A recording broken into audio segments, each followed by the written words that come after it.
And when we all sing happy tunes and sing Merry Christmas and wish each other Merry Christmas, these children are not going to have a Merry Christmas. How dare we speak Merry Christmas? How dare we? Merry Christmas, everybody. North Carolina, hello, and welcome back. It's been a minute. Glad to see you all, and I'm sure you're glad to see me, given that this is the single best podcast in all of human history. Welcome back, episode 409, Liberty Inc., your source for all things liberty in our great Tar Heel state. Got a fantastic show for you. One thing I really think about as I do this show is how lucky I am for some of the guests that I get to speak with, people I get to interview, all the different perspectives, and how much learning, and today is no different. We are featuring CEO and founder of Fortalus Solutions, Teresa Payton. She was also the first female chief information officer in White House history, working under W in the mid-2000s.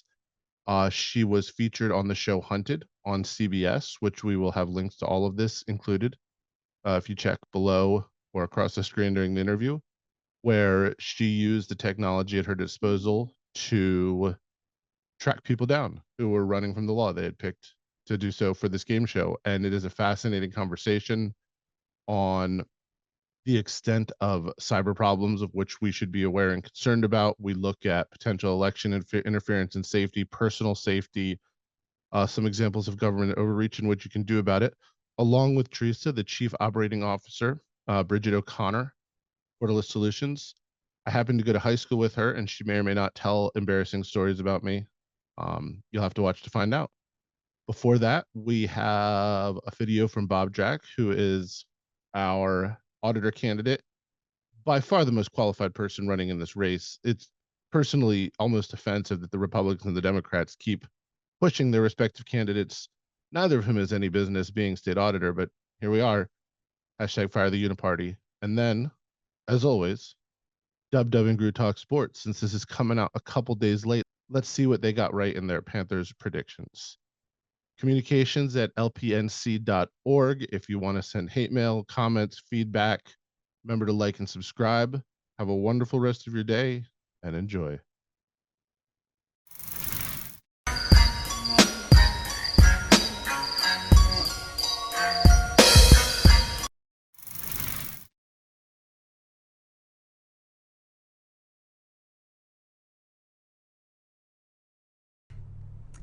Hi, I'm Bob Drach. I'm running for North Carolina State Auditor, and I want to tell you the reasons why you should vote for me and answer a couple questions for you. So again, I'm Bob Drach, running for North Carolina State Auditor. And the first reason you should vote for me is because I'm independent. And by independent, I mean I'm not a member of one of the major political parties that dominate state politics. Now, for an auditor, that's very important. The American Institute of Certified Public Accountants, those are the CPAs. That's the professional organization that is in charge of managing the rules of the profession. They say an auditor should be independent in both fact and appearance. So it's not enough just to be independent. You have to appear to be independent. And this is important in a public position, of course, because even if it looks like you're biased, that's going to reflect poorly on the office. So we know the government is dominated by Republicans and Democrats. So a Republican auditing Republicans and a Democrat auditing Democrats, that's a problem. We call that a conflict of interest, or at least the appearance of a conflict of interest. So my two opponents in this race are conflicted. I'm the independent candidate.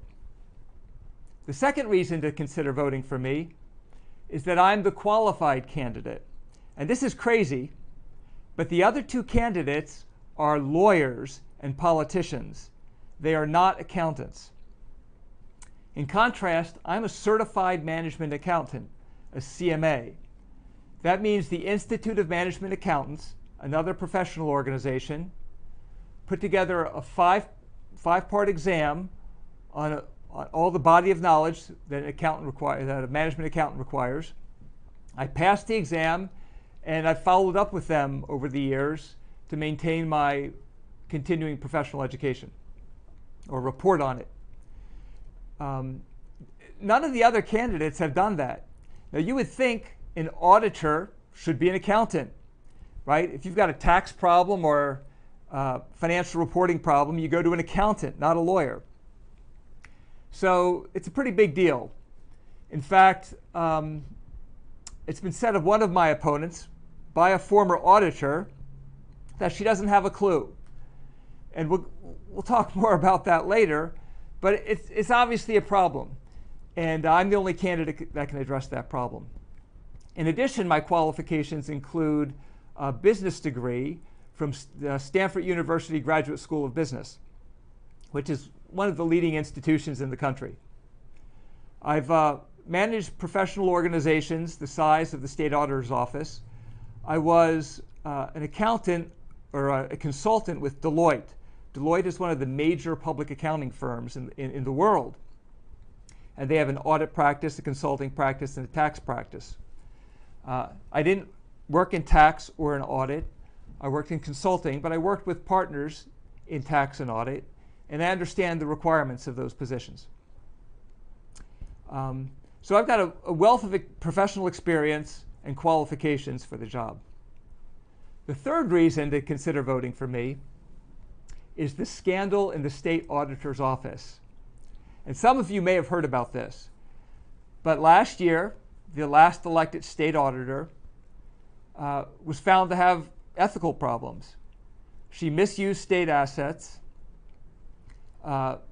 She got into a hit-and-run situation. She originally denied it, my understanding. She originally denied it, but there was video evidence. Eventually, she was forced to resign because the auditor, as we've discussed, requires a high level of professional standards and ethics. And she obviously failed in that capacity.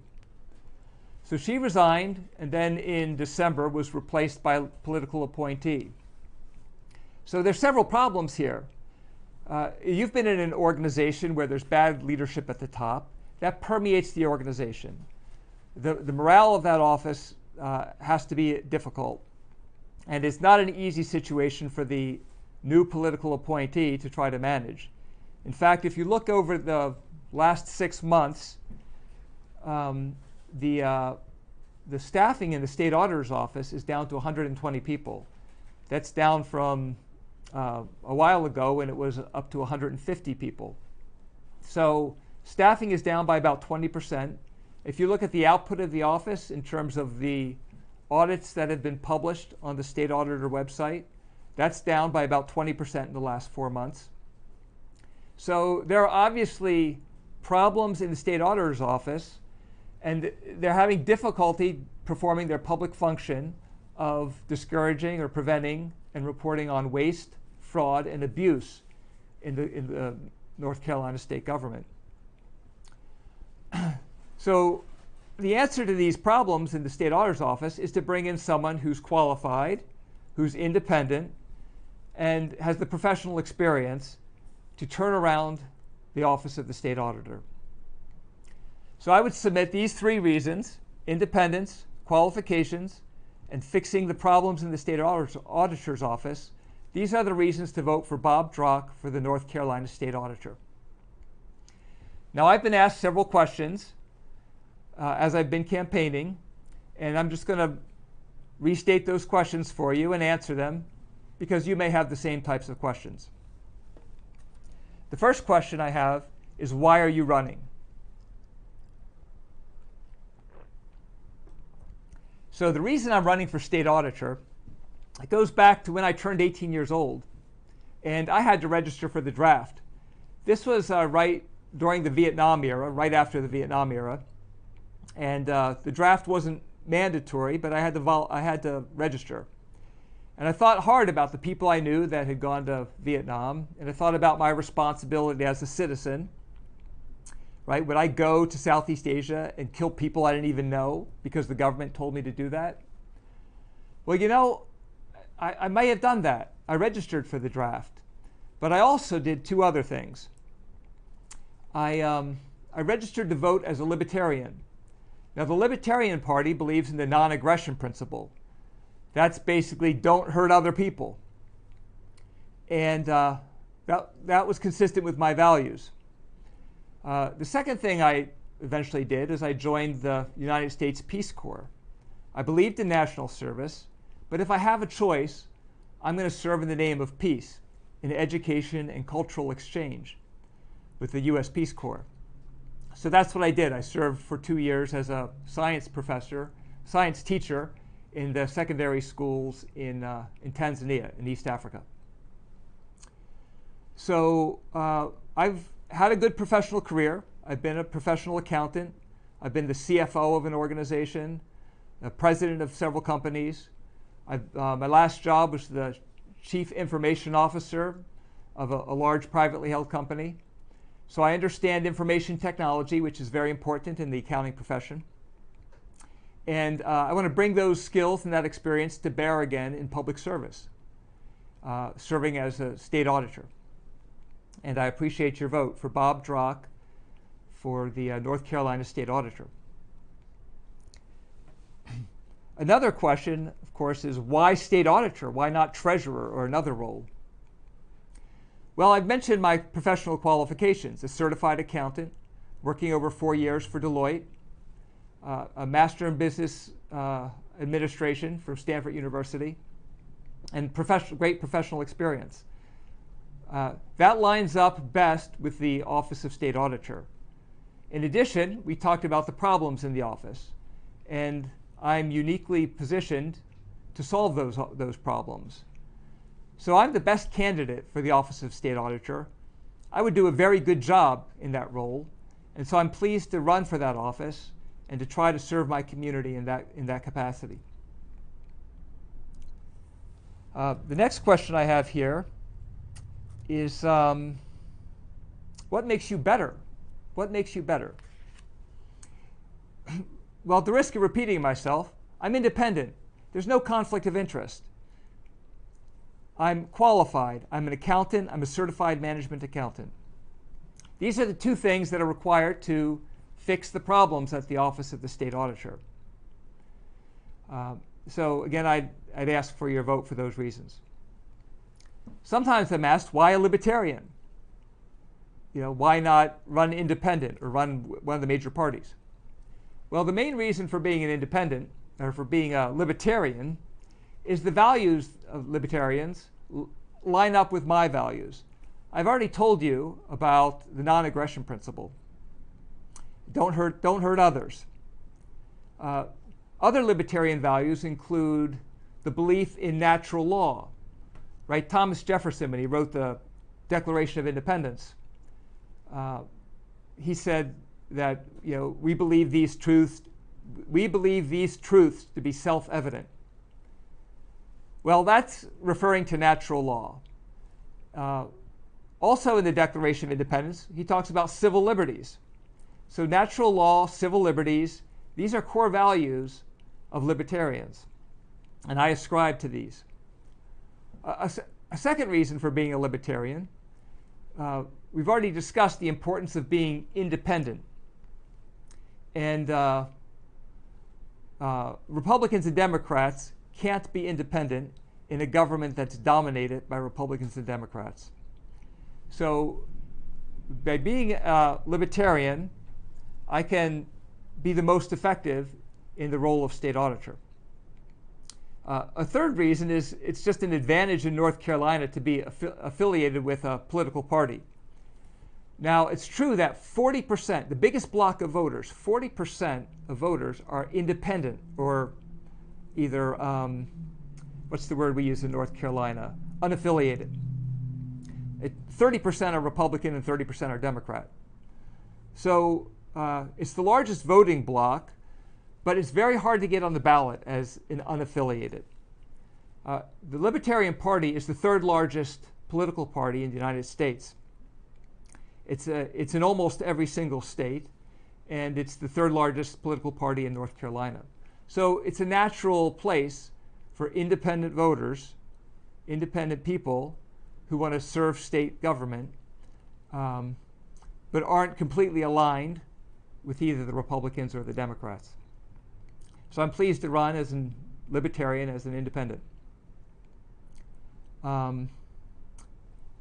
Another question I get recently is, any updates to the scandal? What's going on at the state auditor's office?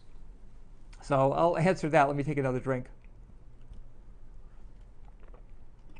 So just this past weekend, some of you may have seen WRAL, a news station in Raleigh, ran a report about the prior state auditor, the one who had to resign for ethical issues. She's come out now and done two things. She slammed her opponent, her replacement, who's now the incumbent state auditor, and she said she's unqualified, which, if you look on paper, she's a lawyer, not an accountant. She's been in politics, not in accounting. So there's an appearance there that she's unqualified. But the former state auditor said she doesn't have a clue. Well, that's a problem. She's getting involved in the state auditor's office again.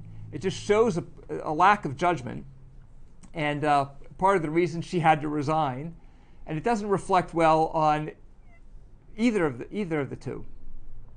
But then the former auditor went one step further and endorsed the other lawyer, endorsed the other candidate, who on paper is no more qualified, or not much different from the incumbent. So it's kind of crazy. Some people say that she's poisoning the well, that there's some bitterness there. It's definitely poisoning the well. Now, the person she endorsed, you would think he would run away from that endorsement, right? You can't control what another person says, but you can certainly say, hey, you were ethically challenged, the state auditor's office has problems. It's nice that you endorsed me, but I don't accept that.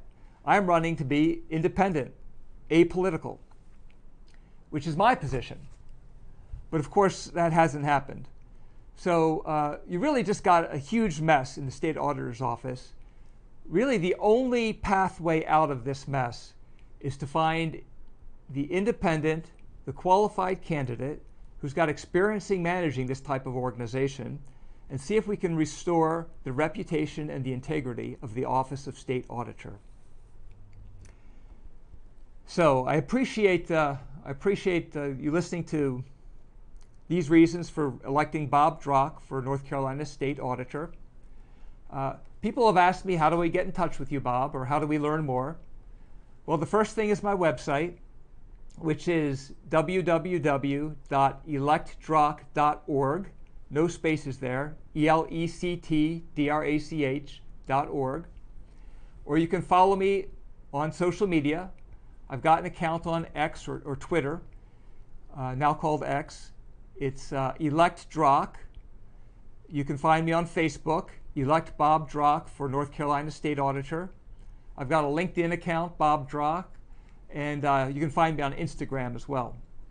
So please follow me online, see what's going on in the campaign, learn about why you should elect me to clean up the mess in the state auditor's office. And again, I would just say thank you, and please tell others. Now that you know what's going on and you know that I'm the best candidate, I need your votes, but I need votes from 2 million people to win this election. So tell others, and let's address the problems that North Carolina has together. Thank you.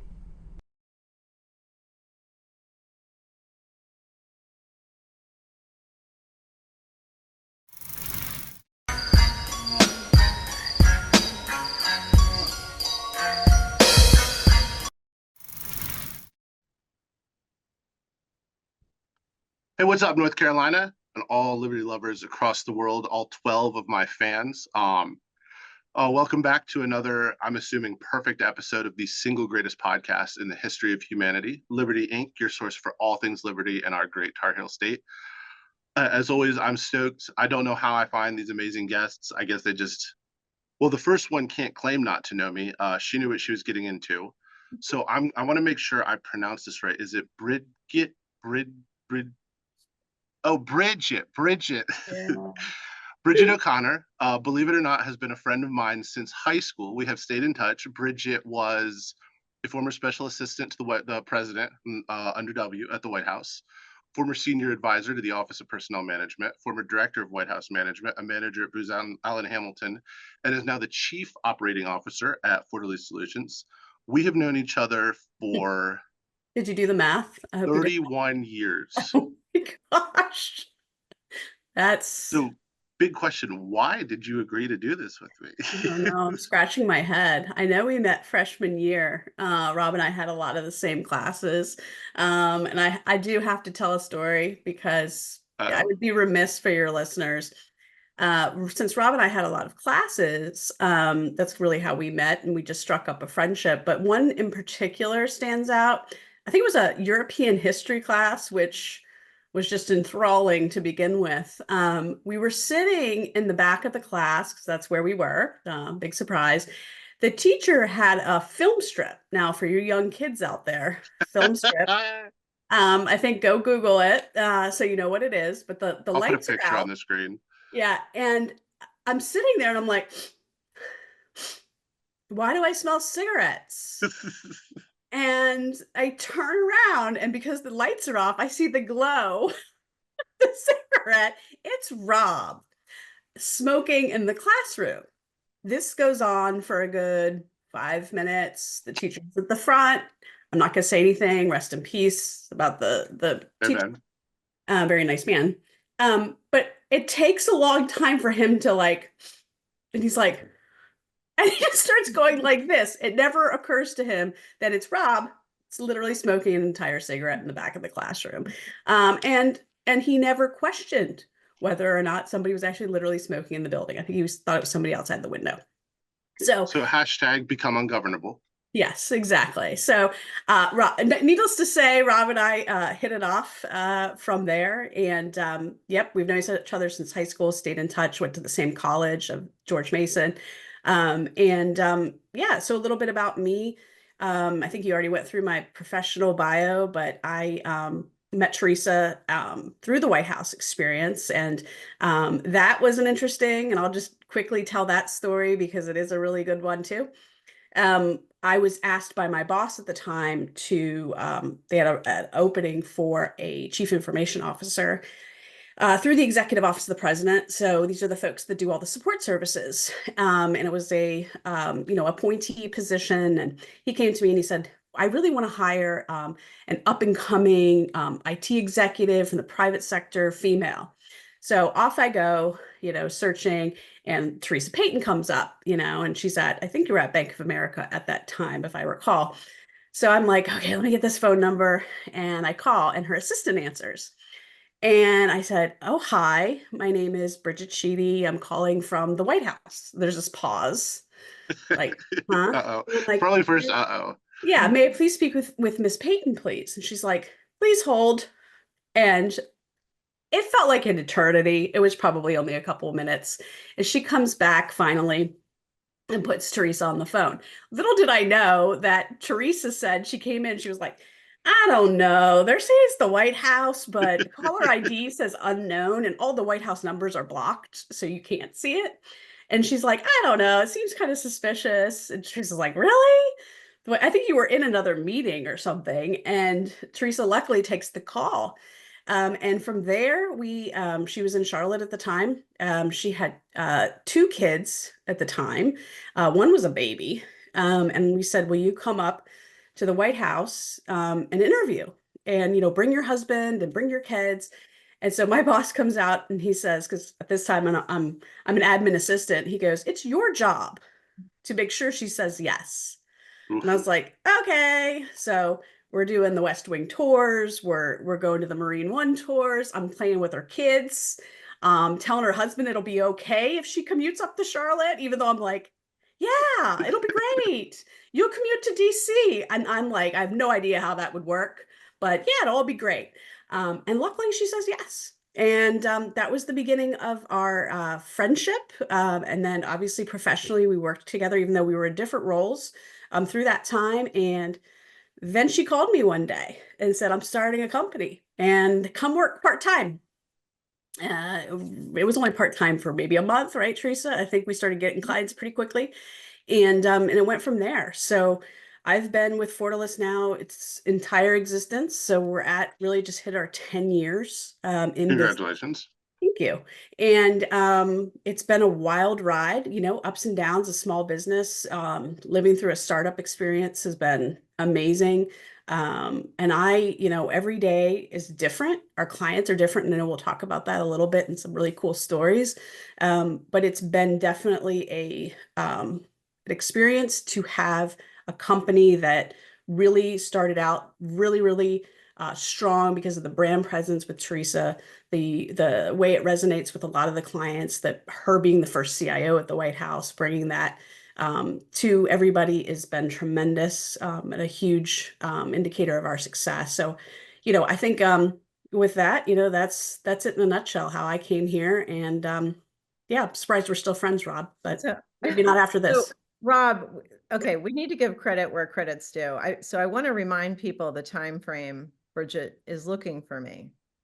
It predates really kind of LinkedIn, how LinkedIn works. Yeah, you're right. Yeah. Social media. So Bridget underestimates her like investigative skills at an early age, right? So she came looking for me in 2005. The first iPhone didn't come out until 2007. Okay. So I want people to understand Bridget finding me, I was not like a public persona. Like the rules in banking were you go from the server room to the boardroom, you don't talk to the media. I used to, early in my days in banking, I used to carry a card with me that was our corp comms person. They're like, if you're ever stopped in the parking lot, you hand them Mary's card, like literally had Mary's name on it. And if somebody from the media was setting up a camera and talk to you, you're just like, I don't know, here's Mary. And you just didn't. So for the fact that Bridget literally found me, then got a number and like called me is very, you know, it's not the same as it is today where you just go to Rocket Reach and LinkedIn and you look people up. Like that was really something, but I still was convinced it was social engineering. I was like, I'm convinced this can't be real. Well, it makes sense. And it's actually the perfect segue. So quick aside, thank you for that story, Bridget. I'm sure I will hear about that. About me, I don't actually smoke. I'm just a jackass. Yeah, that's the funniest part of it. But our other guest tonight, Teresa Payton, Chief Information Officer at the White House, first female to hold that role from 2006 to 2008 under W, as you heard, where she met Bridget, and then founder and CEO of Fortalice Solutions, a cybersecurity firm. I don't have hours to list all the awards here, but some of Teresa's awards are Business Insider's 2020 Top 50 Cybersecurity Leaders, Cybersecurity Magazine's Top 25 Most Influential People in Security.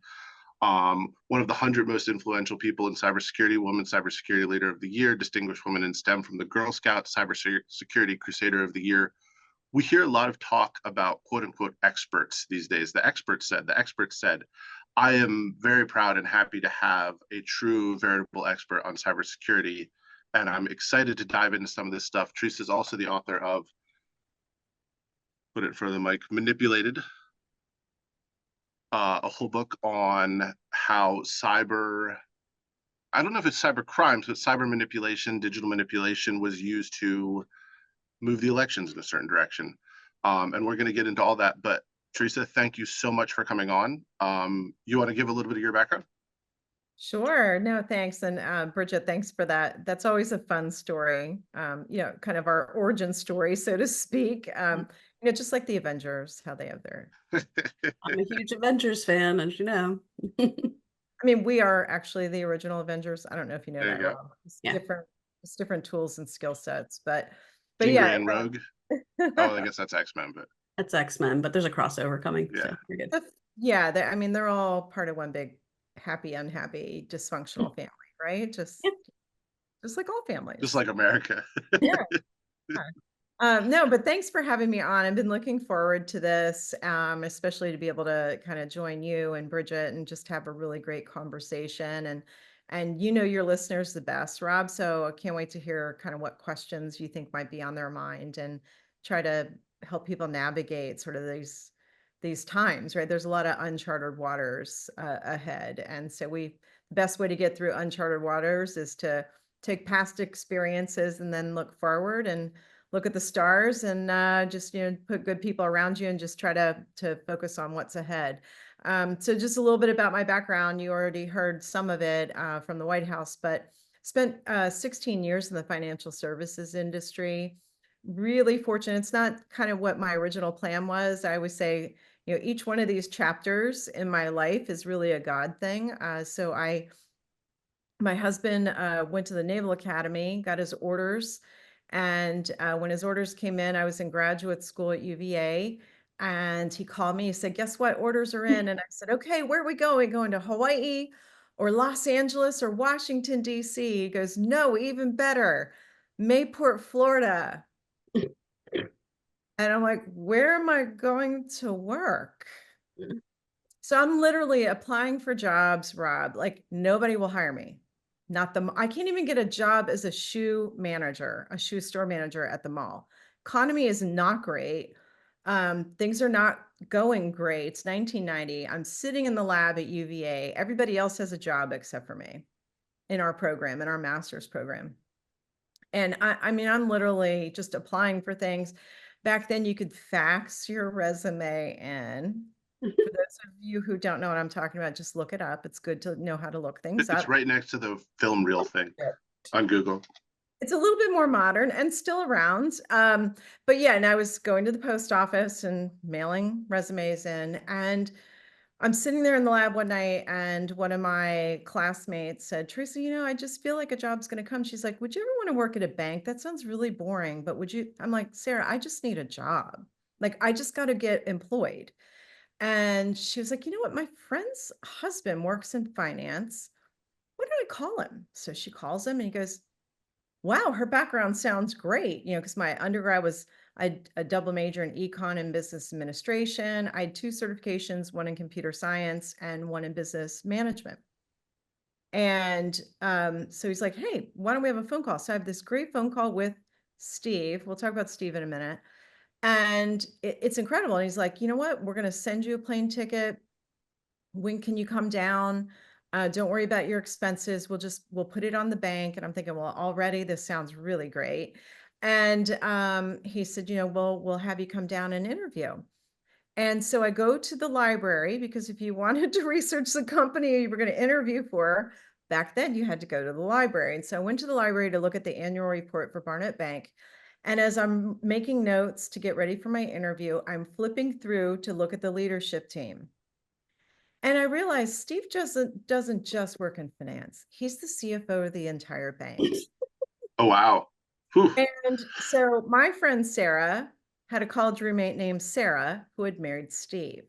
So this guy I had talked to casually who happened to work in finance was the CFO of the entire bank. So of course I'm searching my memory banks for what did I actually say to this guy. But anyway, so I get down there and I'm interviewing with all these great people at Barnett that Steve set up for me. And everybody was like, so you and Steve go way back. How do you know Steve? And I'm just a kid, right? So I don't know how what I'm saying is impacting people. I'm like, oh, well, I'm really good friends with his wife's college roommate. And so of course it was like, what job do you want? So It was just I had no idea that was the door that was open for me, but what a blessing. And Barnett Bank, I always say like one of the best companies to work for in the world. They don't exist anymore. They're part of Bank of America. But a lot of the things that they taught me, I took with me throughout my career, including to the White House. And they're kind of the core values of what we refer to as the Fortalist Way, which Bridget and we met Melissa at the White House as well.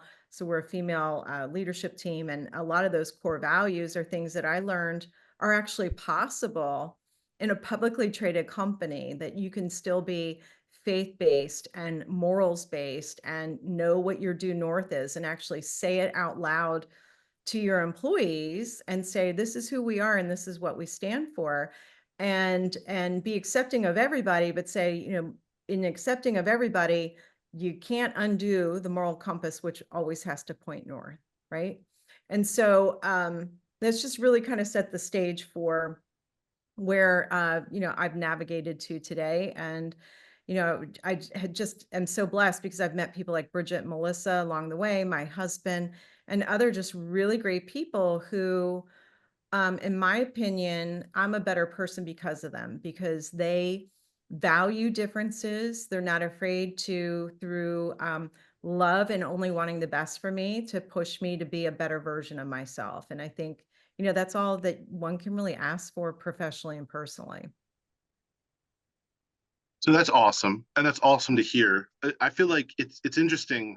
I hadn't thought of this before, but as you mentioned it, putting that moral compass at the front, you are both enabled and incentivized to stick to your principles because there's real competition in cybersecurity. It hasn't become this hyper over-regulated, you have to fit into this bucket and do exactly what we say. We're going to price out the little guys. And so sticking to your principles is probably what appeals to your clients. I think so. I mean, Bridget says all the time, because she actually manages directly people and a book of clients, that people say to her, once they experience the Fortalus way, like they don't want to go back to the old ways of getting That's sold awesome. through and being supported. And, you know, we say white glove service, but really, if you take the principle forward that I learned at Barnett and that we had at the White House, which is, you know, we're people at the best of our game. At the end of the day, not only are we serving the nation and the mission of the White House, but we're there to serve the people who are trying to get the country's business done, right? Because really the White House belongs to the people, the government belongs to the people, not the other way around. And Amen. and so if you think about human-centered design and serving other people, our clients, it really resonates with them, and for good reason, because at the end of the day, it's all about the human user story, not the blinking boxes and lights and the technology. Technology is supposed to be here to serve us, not the other way around. And it's supposed to be an enabler to make our lives better, not the other way around. And so, you know, Bridget and Melissa and you're right, Rob. That's actually an accountability metrics for the three of us with each other, but even our own employees. You know, our employees sometimes will say, well, why did you do it this way? And they'll say, well, I was really trying to live the Fortalus way. I was trying to, you know, focus on the human user story. And so it's really interesting because it is an accountability metrics. What I would add to that, Teresa, to where Rob was going about kind of where cybersecurity is and how we are unique, because I was interviewing someone and they were interviewing with us in another very, very large, well-known cybersecurity company. And they were like, well, the salaries are kind of equal, but like, why would I choose you? And I said, well, one, I'm not publicly traded. I don't have investors. I answer to the CEO. I don't have a bureaucracy to deal with. Oh, and here's the best part. Because you're in cybersecurity, you're most likely a certain personality type that wants and desires mission-driven work and really truly want to help people. You're very altruistic. You have these characteristics. And I said, we do a ton of work pro bono. For example, the National Center for Missing and Exploited Children. And they have, you know, they use all kinds of tools to find these kids, right? Well, our Intel team does this too, and we're staying up to date on all of the tools that are available there to help find people and find kids, you know, through scanning sites, etc. We went over there, Teresa has a connection, and we did training for them for free. And they said, we didn't even know some of these tools existed. The ability to do that or work with some of the veterans groups that Teresa has contacts with. When you have investors, they're only caring about the bottom line. That's who you're, yeah. Yeah. And we get a ton, and Rob, you're kind of talking about, it's a hot button issue for me about the commoditization that has gone on within the cybersecurity industry that makes me, for lack of a better word, sad for small businesses and those people that are just trying to make a living like a restaurant, and they are targets of these cyber criminals because they know they can't afford any defenses like a bank could, for example. And we have always made it a point at Fortalus to be there if we are a business, but if Yeah, you we got to make money, but yeah, something affordable, we're gonna do it. And Teresa gives us that ability. She's not saying, well, how much money we're gonna make on this one, like ha ha ha, in the back. And that's the way I feel we are very different. And sometimes our clients will say, "Wow, it seems like such a wonderful place to work." And I say, "Well, you can actually be yourself, and your intentions are as transparent, as our services are." We oftentimes don't just say, "Oh, you called me for a penetration test." Okay, but actually, I'll be able to be in your network in like 2 minutes from what you've described. So maybe I don't do that, right? And they'll say, "Oh, well, this other company gave us a quote for this." Well, you don't really need that, and we're going to say that, and we're empowered because of the way Teresa has set things up. And I think that's what makes it easy to stay at a company like Fortalice and continue to deliver the services to clients. so that's amazing to hear. And I don't know if you all follow the whole libertarian pill thing, but that's very white pill. It brings hope. And we know it's out there, I mean, but I know about the red pills. Okay. well, yeah, well, we take a lot of red pills here. I know. That's okay. But so let me ask you this as a starter, and as I was prepping for this interview, this is actually the first thing that came to me. So you all deal. I was also at Bank of America in risk, did risk reporting. Just there, the amount of cybersecurity concerns that come through are unreal. I can't imagine what you're looking at day in, day out, flashing lights, computer screen all the time. How do you unwind? What do you do to get away? And I joked with Bridget, do you go swim in creeks? And she's like, who swims in creeks? And I was like, no, I'm just messing around. But like, is it running? Is it outdoors? Is it movies? Yeah, well, so first of all, a lot of prayer. And I would say I thought my prayer life was good before I went to the White House. And then I went to a whole nother level based on to what we're exposed to every day and what we're dealing with and what we're fighting and thwarting and deflecting and planning for. And so like I have a little prayer war room, I guess you could say, literally in my closet set up so that I know before I head out for the day, like get on your knees, say thank you for waking up today, and then just ask, how can I stay on the right path and be the most helpful to everybody I encounter? Like, how do I stay true to everything? Because the world will whiplash you into thinking you should be reacting or acting a certain way, right? And so, how do I stay grounded and focused? I'd say the other thing, I'm sure most people would think the last thing I want to look at is a screen. And some days that is the case, but I do love to stay current. It's not uncommon for Bridget or Melissa to hear from me like, guess what programming language I was playing with last night and created this and this. And the two of them were like, that's great, Teresa, really nice. But when I'm not working, I really do like to lean into my family time. I've got a husband, 3 kids. My kids play sports. I try to be at every sporting event I can. Um, I love outdoor time. Bridget, Melissa know, like there's times I'll just go like outside, kick my shoes off and just stand on the grass. So I know I probably sound like a crunchy granola. She's grounding. She's grounding herself. Yeah. Go touch grass. That's not an insult. We seriously like go touch grass, relax, get in touch. That's awesome. Yeah. And so to me, if I can be outside, great, even better, running, hiking, walking with my dog. That's really, I love to cook with my daughter. But yeah, anything I can do to kind of disconnect and get grounded. And Bridget's got fun activities too to unwind. Yeah. Well, Bridget's very Irish, so I'm assuming just like 10 whiskeys and that. You said you wouldn't bring that up. No, when I'm not being my children's Uber driver, Yeah, God, going yeah. to various locations with them. Rob knows this. I love to read. I'm a voracious reader. And I like old books. Sorry, folks, can't do the Kindle. I need to hold the book and feel the pages. So I love to read. But swimming is huge with me. And just, I think for us, as Teresa said, like, she'll say she's done this programming language and I've read this article. And I think the cool thing is that we all get along personally, but professionally, we can also share, things of interest, to keep each other current on things. Teresa gets calls all the time about things, so I make sure if I see something in my realm of my sites that I read every day, I send it to her in case the media will contact her so she can quote on it. But yeah, I think and my other thing that everyone's always surprised about is my love of video games. I am a gamer. Doesn't surprise me at all. I know it doesn't surprise you, but Rob does know I grew up with 3 older brothers, and Say hi to Dave. hi, Dave. And he thinks my brother is really, really cool, but Always have. yeah.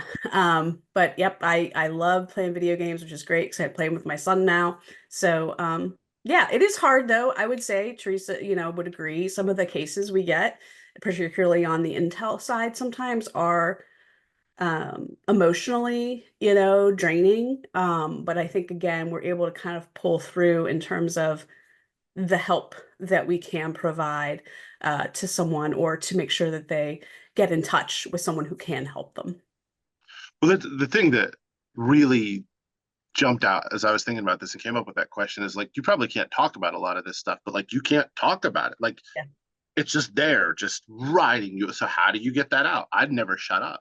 I can imagine. Well, we can talk, you talk about it in like anonymized Yeah, terms. sure. But yeah, we don't, again, back to, not to keep harping on the cyber industry, but if you go to our website, we do not put up logos of companies we work for. Yeah, And of that is course. intentional.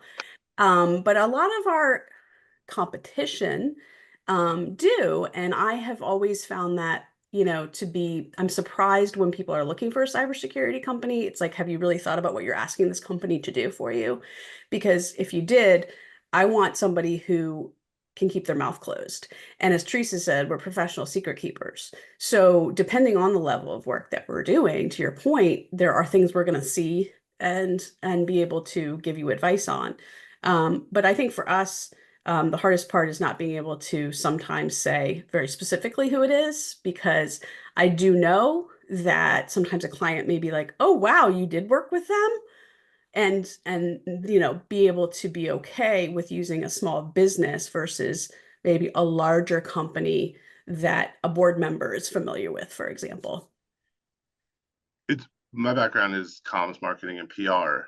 So no news is good news applies to both of us, but for y'all, it's way different. Like, because if there's news, it's like, uh-oh. Yeah. Well, so then let's because there's so much to get into. So let's start from the beginning, as it were. What's it like working in the information office at the White House? Well, yeah, so it's funny. It's an incredible honor and experience. My whole family is mainly military, including my Thank husband. you. Thank all of them from the bottom of our hearts for their service.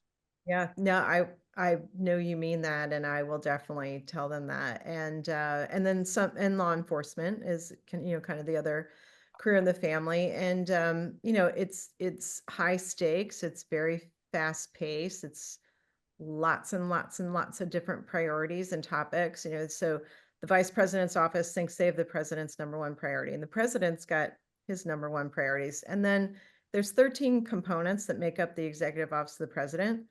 They all believe they have the #1 priority. And then the cabinet members think they have so people would come in and like tell me I have the president's #1 priority. And I'm like, hey, Bridget, I've got 50 #1s. Right. And like, I kind of have my own things I got to get done too. And so that was really interesting.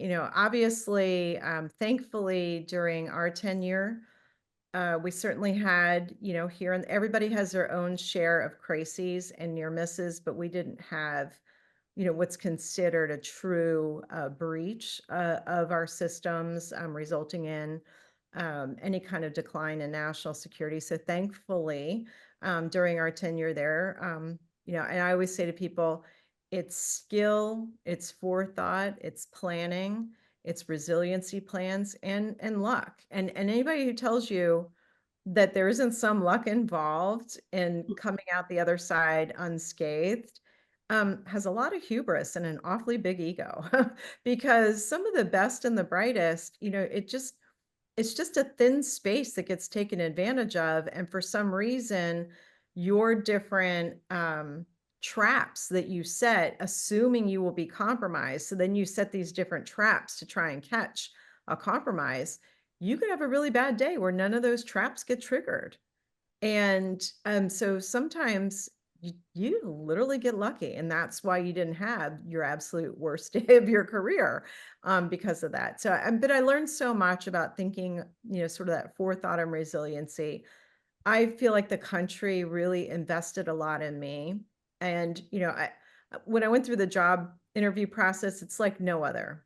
I had my typical questions, and literally I'd ask a question, they'd say, "You don't have your security clearance yet. I can't answer the question." Wow. And any other questions? And I'm like, and finally I get to the point where I'm like, "Are there questions you can actually answer?" And they're like, "Probably not."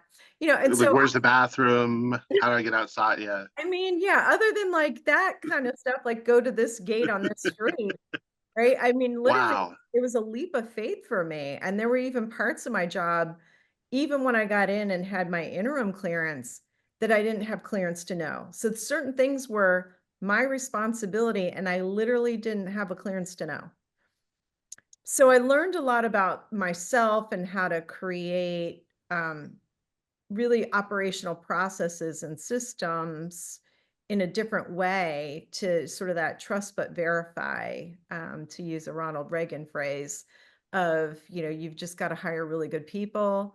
You should trust them to do their job, but you've got to create these toll gates, if you will, that are your verification toll gates to make sure things are operating the way that they should be.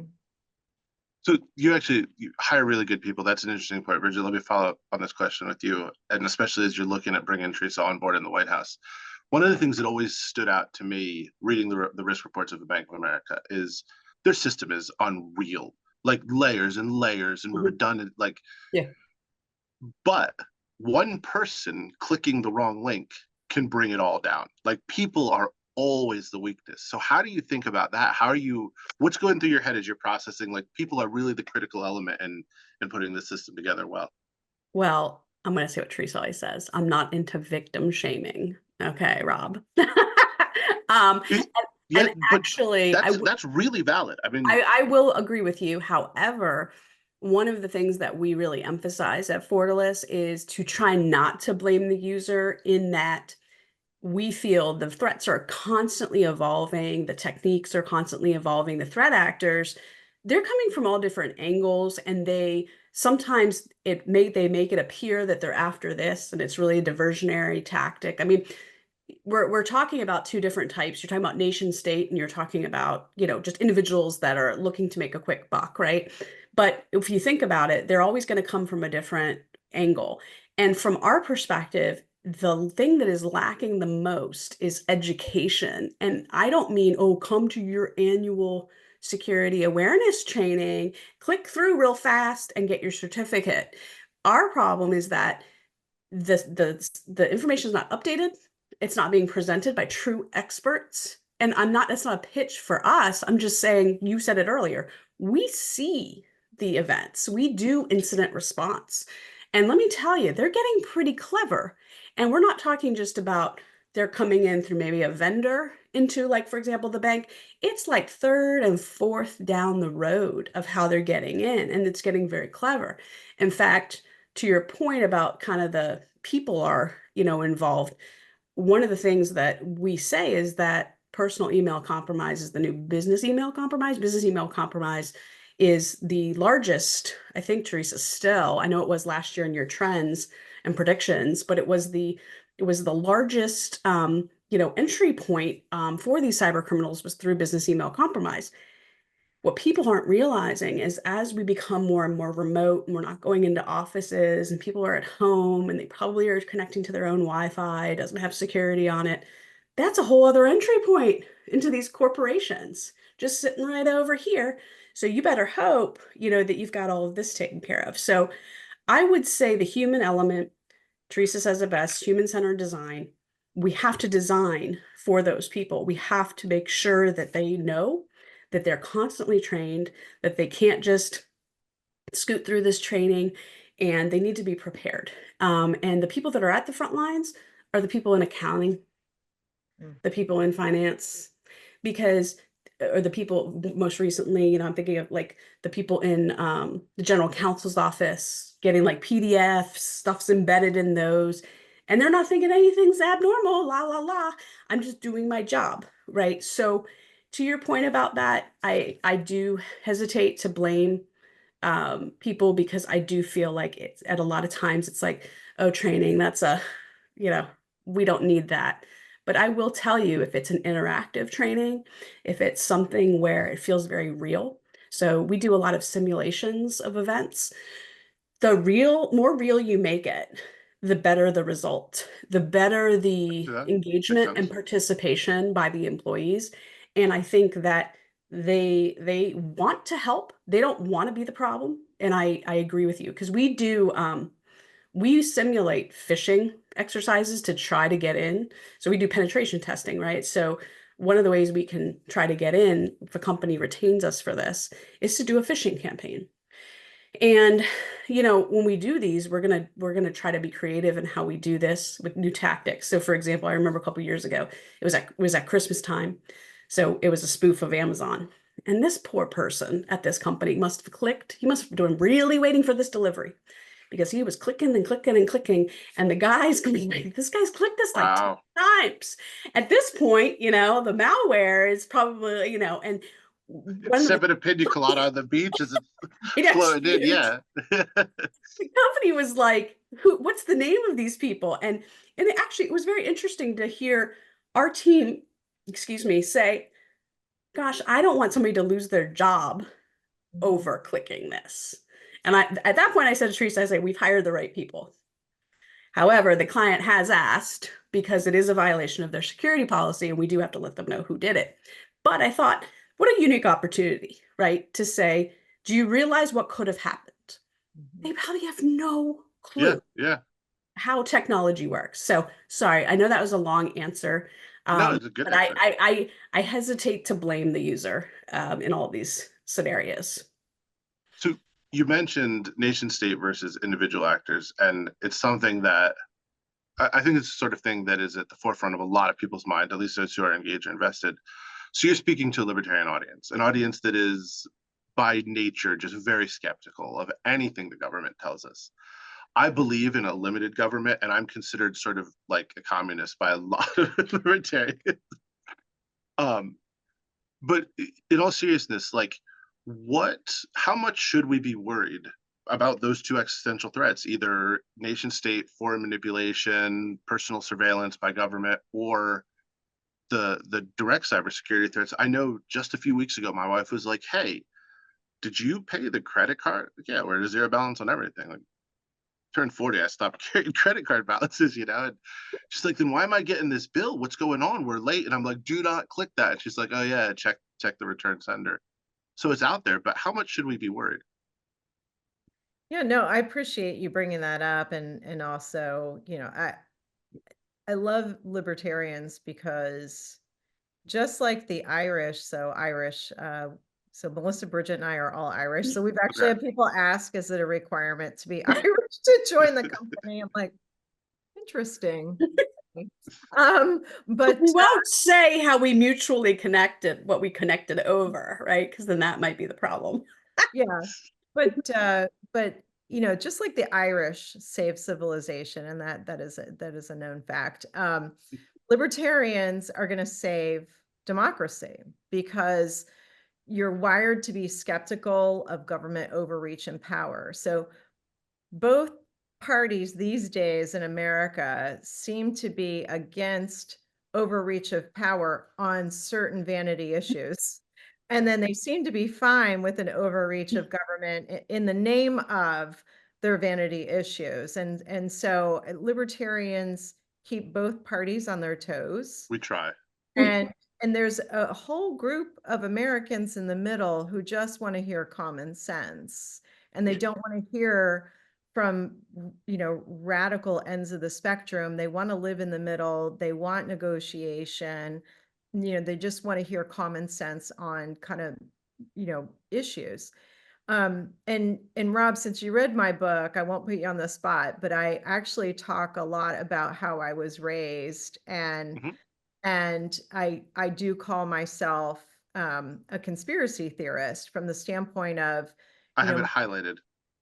yeah, so so for no spoiler alerts here, but for people who haven't read the book, I would love you to read it because I tell this wonderful story about my Irish grandmother who Bridget knows a lot about, and she's passed away. Rest in peace, Granny. But she was kind of a very interesting individual, right? So she was a sergeant major's wife.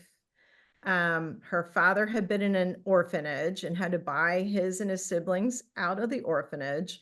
Her mother's family was very well-to-do from Ireland. Her parents eloped and didn't tell anybody, went back to their respective houses for like a year before they told anybody. I mean, it's just like, so she came from like this very meager background and became a sergeant major's wife and traveled all over the world with my grandfather, who was from Italian immigrants and was a semi-pro bowler. Like, I mean, so wore pants when women weren't wearing pants. I mean, just kind of this interesting, very independently minded woman in a time where women weren't supposed to be independently minded that way, right? And so I remember, and I write about this in the book, about my growing up with my grandmother saying things to me at the time that I was like, why does she talk like that? You know, so she would say things like, I haven't voted since they killed the Kennedys, or since they did this or they did that. And I'd be like, who are they? And she's like, one day you'll know.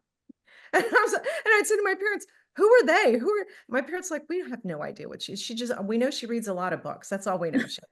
And so I write a little bit about how, because I grew up knowing my grandmother so well and my great grandparents, lucky me, they always talked to me about questioning the government. They said, you know, love your country, and loving your country means questioning your government.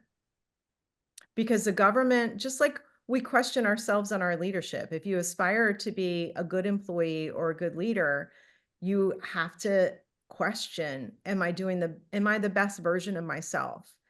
And I think we have a right to question, is our country the best version of itself? And our country is here to serve us, right? And the country is elected, you know, how we're governed, that's our decision based on who runs, who we support, and who we elect.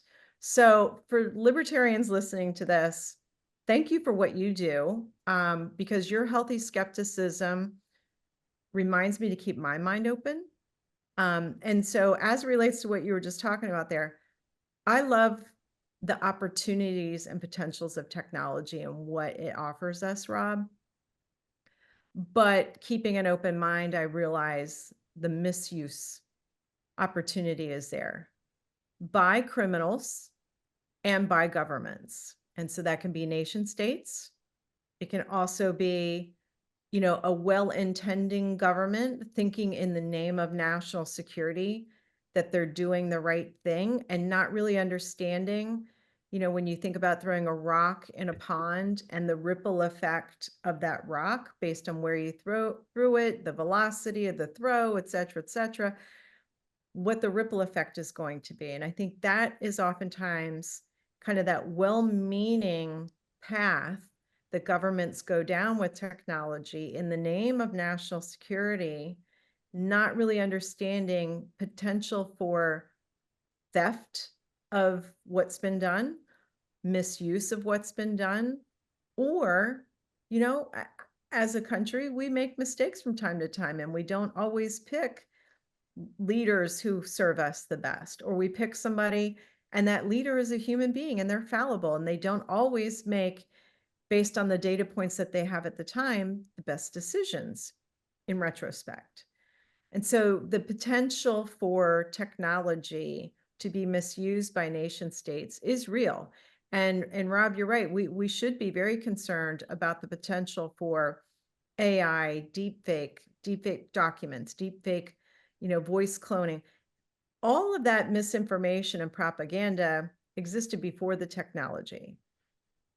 And it's just now done at speed and scale and more convincing. You know, gone are the days where we have to have briefcases of leaflets dropped out of airplanes over a country to try and promote propaganda within a country, or briefcases of cash where we're trying to overthrow a dictator in a government, because the United States has a history of that, and that's documented in public. That's not conspiracy. That's, and so to me, I think we have to be thinking about our own responsibilities. So one, it's who we elect, but two, you and I can control what we feed into the system, because what we feed into the system then feeds into potentially surveillance in the name of national security. But I always say, let's just assume it gets stolen by bad people. So if we collect it, it's now available to be stolen and misused by bad people. So the question is how do we make conscious decisions about the data points that are collected? So that is sort of a fascinating line of inquiry. So I just finished, I can't think of the name of the book. It's Jonathan Haidt's latest book, but it's about smartphone usage in teenagers. And he focuses a lot on the mental health effects of it, which is like a whole long separate conversation. But I tell people, when people talk about privacy, I'm like, stop pretending there's privacy anymore. Like the best you have is what you choose to hide. Like you were saying, what do you put into the system? But if you put it out there, there's not privacy anymore. So you were on a show, what, about 12 years ago, I think? 7 years. Roughly 7 years. Okay. I'm bad with directions and time. So, but it was Hunted on CBS, and the whole show was, you had people who were running from the law, and you all were using technology to find them. Can you talk a little bit about that, and then maybe expand, like, how can we decrease our personal digital footprints and avoid unwanted surveillance? Yeah, I mean, first of all, I'd love a do-over, because now that there's voice cloning, because I'd have to make up these ruses and like think, okay, they probably caught a bus. I'm going to call that bus station and I'm going to act like their mother. What would their mother sound like? So I was like having to make up all these voices and these ruses. Now I could just be using Gen AI to just, create voice cloning and whatever. So I'd like a do-over. And by the way, you can download the show and watch the show, and sometimes it's free on Amazon Prime. I'll put So the link up on the screen too. just in case people are interested. But my goal with the show, because I remember when Bridget, Melissa, and I talked about whether or not I was going to do the show, and I talked with Lenny DePaul, who's retired U.S. Marshals, and we had a couple like non-negotiables. One was we didn't mind using our tradecraft, but we didn't want to teach anybody the tradecraft. So that was really important to us, because we didn't want to suddenly have out in the ecosystem things that are used to find really bad people and get them out of the public domain, right? So Makes sense. mass murderers, people who are really bad people. So we didn't want to teach tradecraft. Then the second thing was, as I said, I wanted to do a show where I could entertain, engage, and slightly enrage people on surveillance, because I felt like we really needed people to understand the potential for the misuse of this technology, right? And so the technology is good when lives matter and you're trying to find somebody who's accused of mass murders, or maybe they set off, some type of a man-made disaster, or you're trying to stop something from happening. So like all of these tools that can be effectively used to prevent more loss of life, you could see the justification for that. But I wanted people to see that there is the potential there for, scary use of this technology. And hopefully we accomplish that in the conversations after each show. But for people who haven't watched it and are on the fence whether or not they're going to watch another, show, basically ordinary people were given 28 days to go on the run.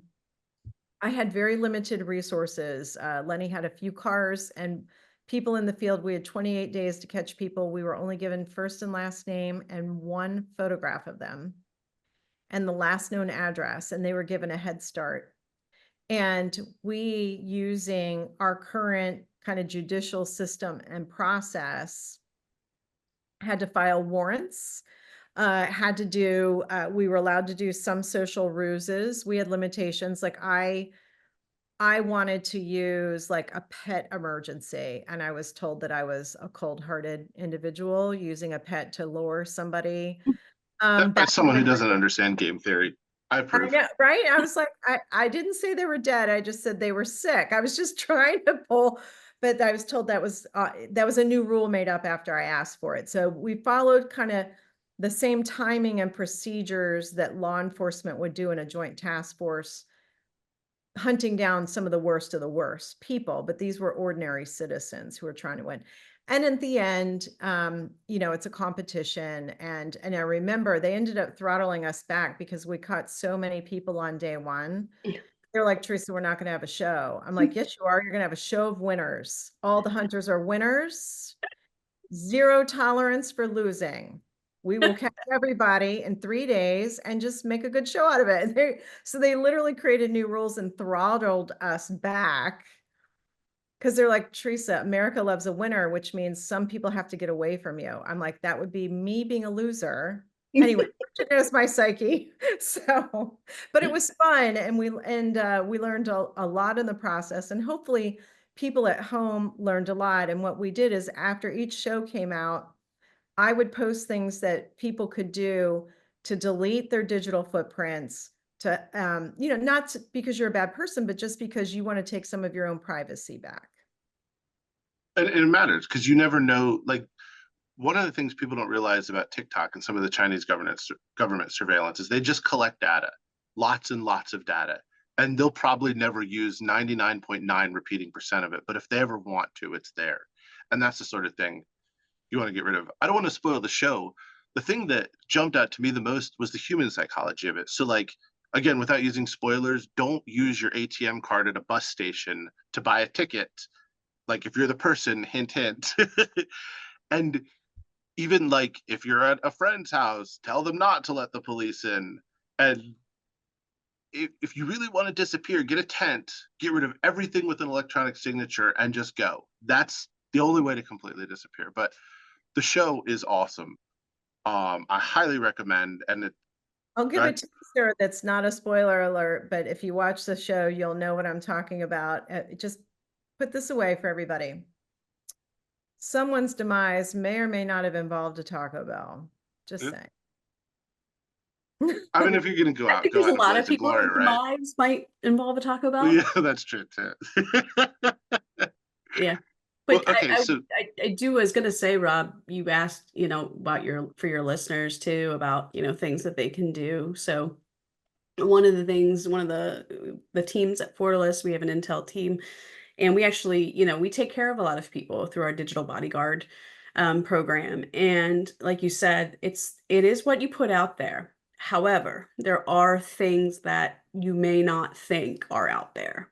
So for example, and probably most of your listeners know about this, but buy a house and, Zillow's got your photos of the inside of your house and things like that. What they may not know is that you can request a takedown of those pictures. And you can do that. They are obviously a reputable business. They will remove it. They can blur their homes on Google, all of those types of things. I would say that one of the biggest things that we often, talk about is being very careful about connecting to public Wi-Fi, doing some of those things. Really, the device protection is very serious.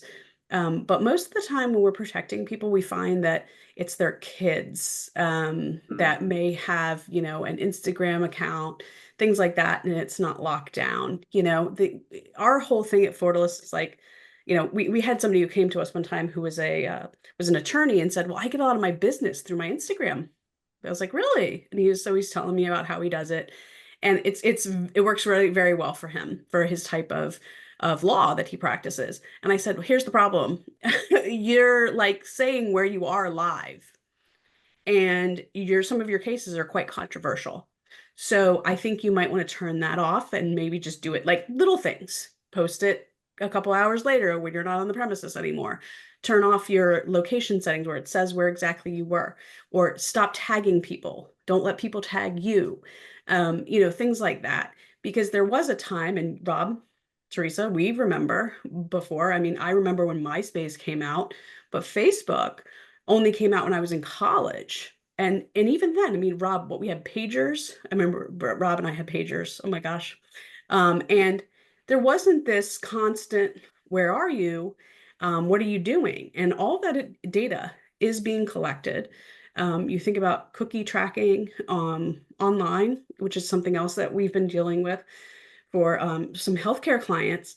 And all the information, you're going to a website, maybe you're looking up something about a medical disease. Please don't fill out the forms on the site and put like Really? all of your Okay. information on it and click. Interesting. And just things like that. And especially if you have a Facebook profile open in your other tab, things like that are, you're really opening yourself up, but you don't, that's again, back to a person is not, there's nobody to, there's that, I'm not going to blame that person Yeah, because there's we've no become way you so would have known. accustomed to what Teresa was saying. Or, hey, please, make sure that you've got some security like the car Wi-Fi and things like that. Like I have to like, sorry, especially all people who drive Teslas and things like that. Like you really have to start, as Teresa said, the conspiracy theory, but also being extremely cautious Vigilant. and understanding. And just because I got a new washer, I'm sorry, I'm not going to connect it to my Wi-Fi. Either. I don't need to badly know my clothes are ready. I think I can walk up and figure that out. Yeah, I don't need my washer talking to me. So Yeah, very disturbing. But there's tons of things that your users and listeners can do that don't cost a thing. Such as, like I said, just making sure they've got privacy settings.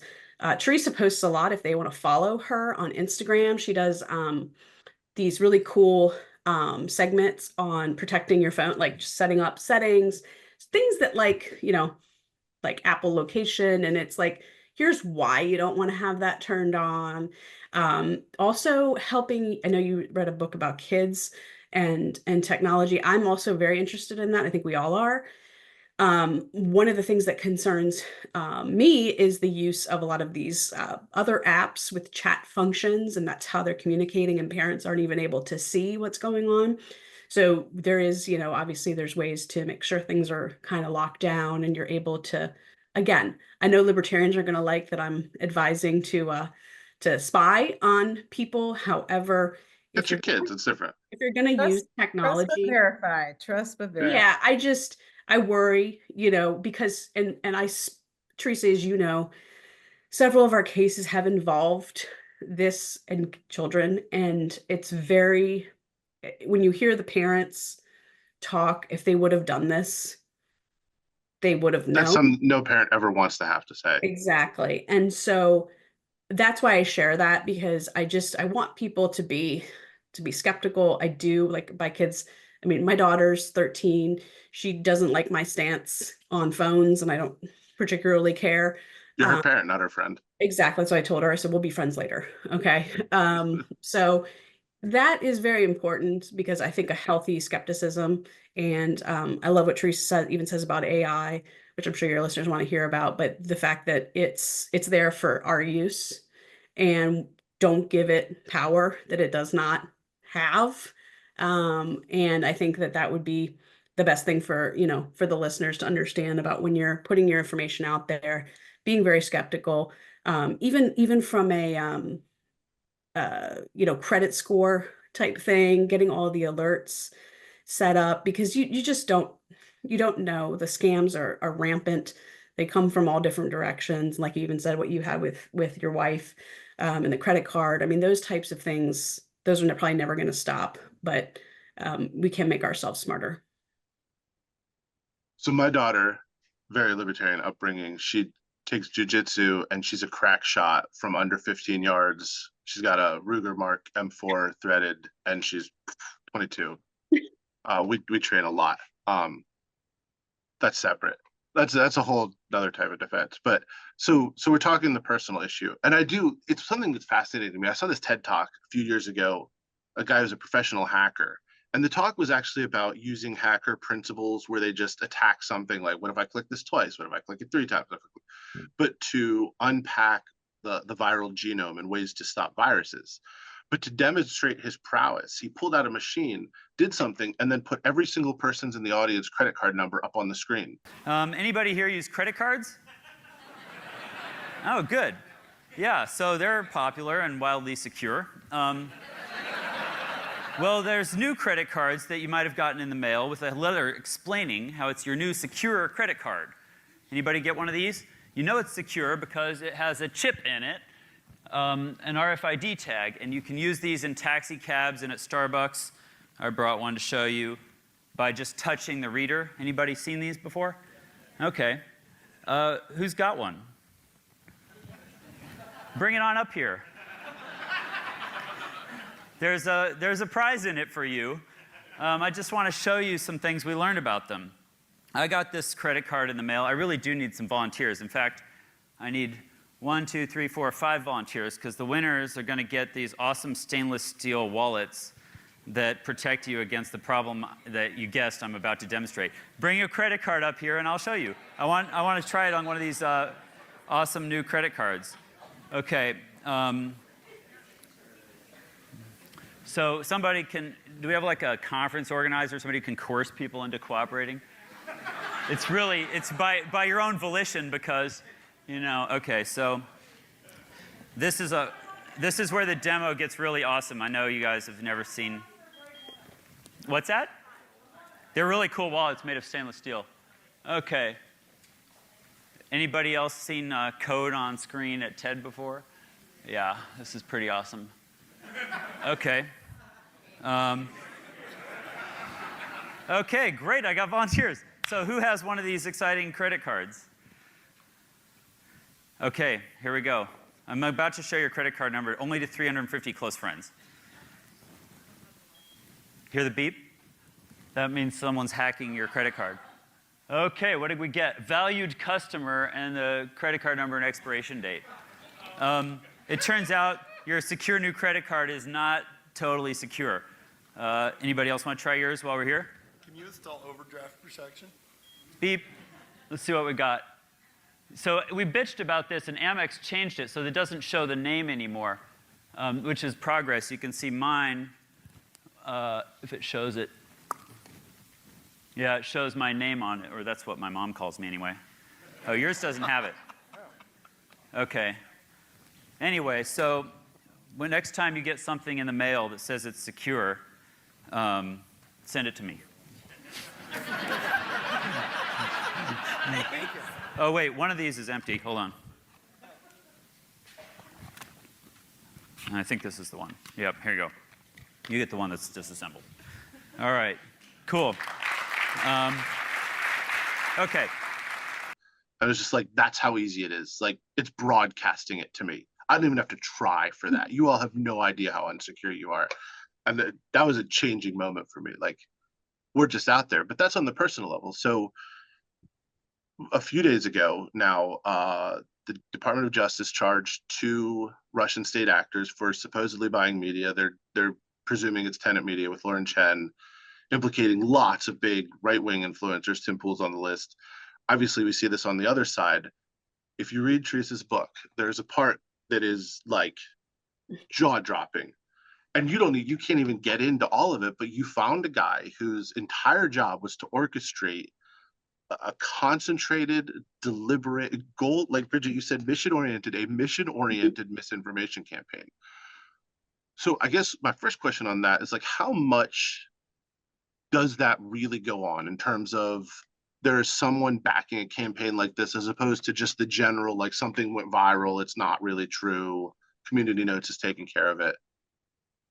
Yeah, there are whole commercial enterprises, in addition to the nation state meddling, in addition to I'm a person who has my bias for a particular issue, in addition to campaigns doing their own kind of misinformation type stuff.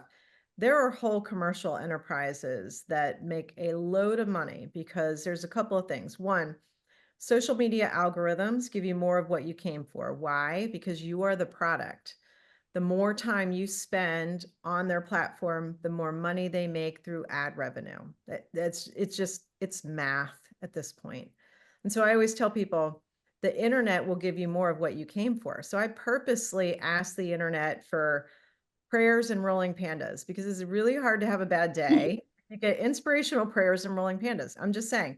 And then the internet will give me things that are tangent in nature. So it'll give me like inspirational things and maybe cute puppies, right? And then sometimes it'll veer off and just don't spend a lot of time on that. And So I just want people to understand at that basic level, that's how manipulators actually make loads of money. And I actually did a research project to take politics out of it on basically the for vaccination and anti-vax, kind of misinformation campaigns on both sides of that issue. I'm a firm believer you should do your own research, talk to your doctor, and make decisions that are best for yourself or your health care. Amen. That's what America's all about, right? And so, everybody should be allowed to have access to the best healthcare and allowed to make the best decisions for them and their family. So I saw that there were kind of these issues going on both sides during COVID. And so I did a research project to kind of uncover it. And at the end of the day, I found a commercial enterprise of a cheesy, sleazy lawyer who basically was fighting the good fight and asking people to help him fund his campaign. And he set up like this shady law firm to do it. And people could click and send him money. And he put these very sensational interviews and news things. And so basically a page out of the nation state playbook, but people were making money off of being anti-vax or pro-vax, promoting and getting people to click on their ads, their clickbait, etc. So it can be any issue. It doesn't just have to be politics, but as it relates to politics, I did find HackerX. You read that chapter. And what was interesting to me, because when I started on my journey to do the research for the first version of Manipulated, one of my working thesis is the reason why there's modern day campaigns playing out on social media is nation states want to help pick winners and losers. And that was kind of and to sow unrest. There are countries who don't like democracies that are a republic. And then there's some constitutional monarchies that have a democracy. So they're all different versions of democracy. The United States is unique and very special because a lot of people forget we're actually a democracy that is a republic. So we're not just a democracy. So that gives different checks and balances to our governing that hopefully in the end works out for America to stay kind of an independent republic and democracy. But I digress. So the interesting thing I learned when I met HackerX was he definitely was ideological. He definitely was charged with making loads of money. But in the process of setting up his operation, he met people and he introduced me to their philosophies. And one of the groups, again, without a spoiler alert, was a group in Macedonia. And he was really marveling at like how many reposts and clicks and things they would get, but he noticed their political support kept changing. So when he first studied them, and the things that they would do that would go viral, and because he was a cybersecurity expert sort of at his core professionally before he got recruited to do this line of work. So he actually tracked down who they were because he had those kinds of skill sets. And he was like, well, I'm just going to watch these guys. Like, why are they promoting Hillary Clinton? Like, why do people in Macedonia? And he was like, oh, well, they're making money off of this. But then he noticed they were pro Hillary Clinton and then pro Bernie. And he was like, why? I don't see how those two go together. Then he noticed they were anti-Hillary, pro Bernie, pro Trump. So he actually finally reached out to them and he said, what's going on with like your political beliefs? Because he was looking at it from, I have to make money, and I've got an ideology. They're making money, but their ideology is changing. And they said, we're not pro anybody, we're pro capitalism. And they said, we would be pro Hillary if it made us the most money, but it doesn't. What makes us the most money is to be anti-Hillary, pro Bernie. And they said, Bernie makes us the most money. And if we time it just right and we do an anti-Hillary followed by a pro Bernie, that's the most money. We just layered in Trump as an experiment to see being pro Trump if that would add a little bit more. So there you have it, people. So the reason why I love libertarians is they kind of have this like everything isn't all as it seems. And To say the because least. just because somebody tells me, oh, it's this, I want to unpack it a little bit more. And so what's interesting about Hacker X, he's probably more libertarian than he knows, because he unpacked that whole thing enough to reach out to them and say, why are you doing this? It doesn't make any sense. And they're like, we're not pro anybody. We're just pro capitalism. We just want to make loads of money.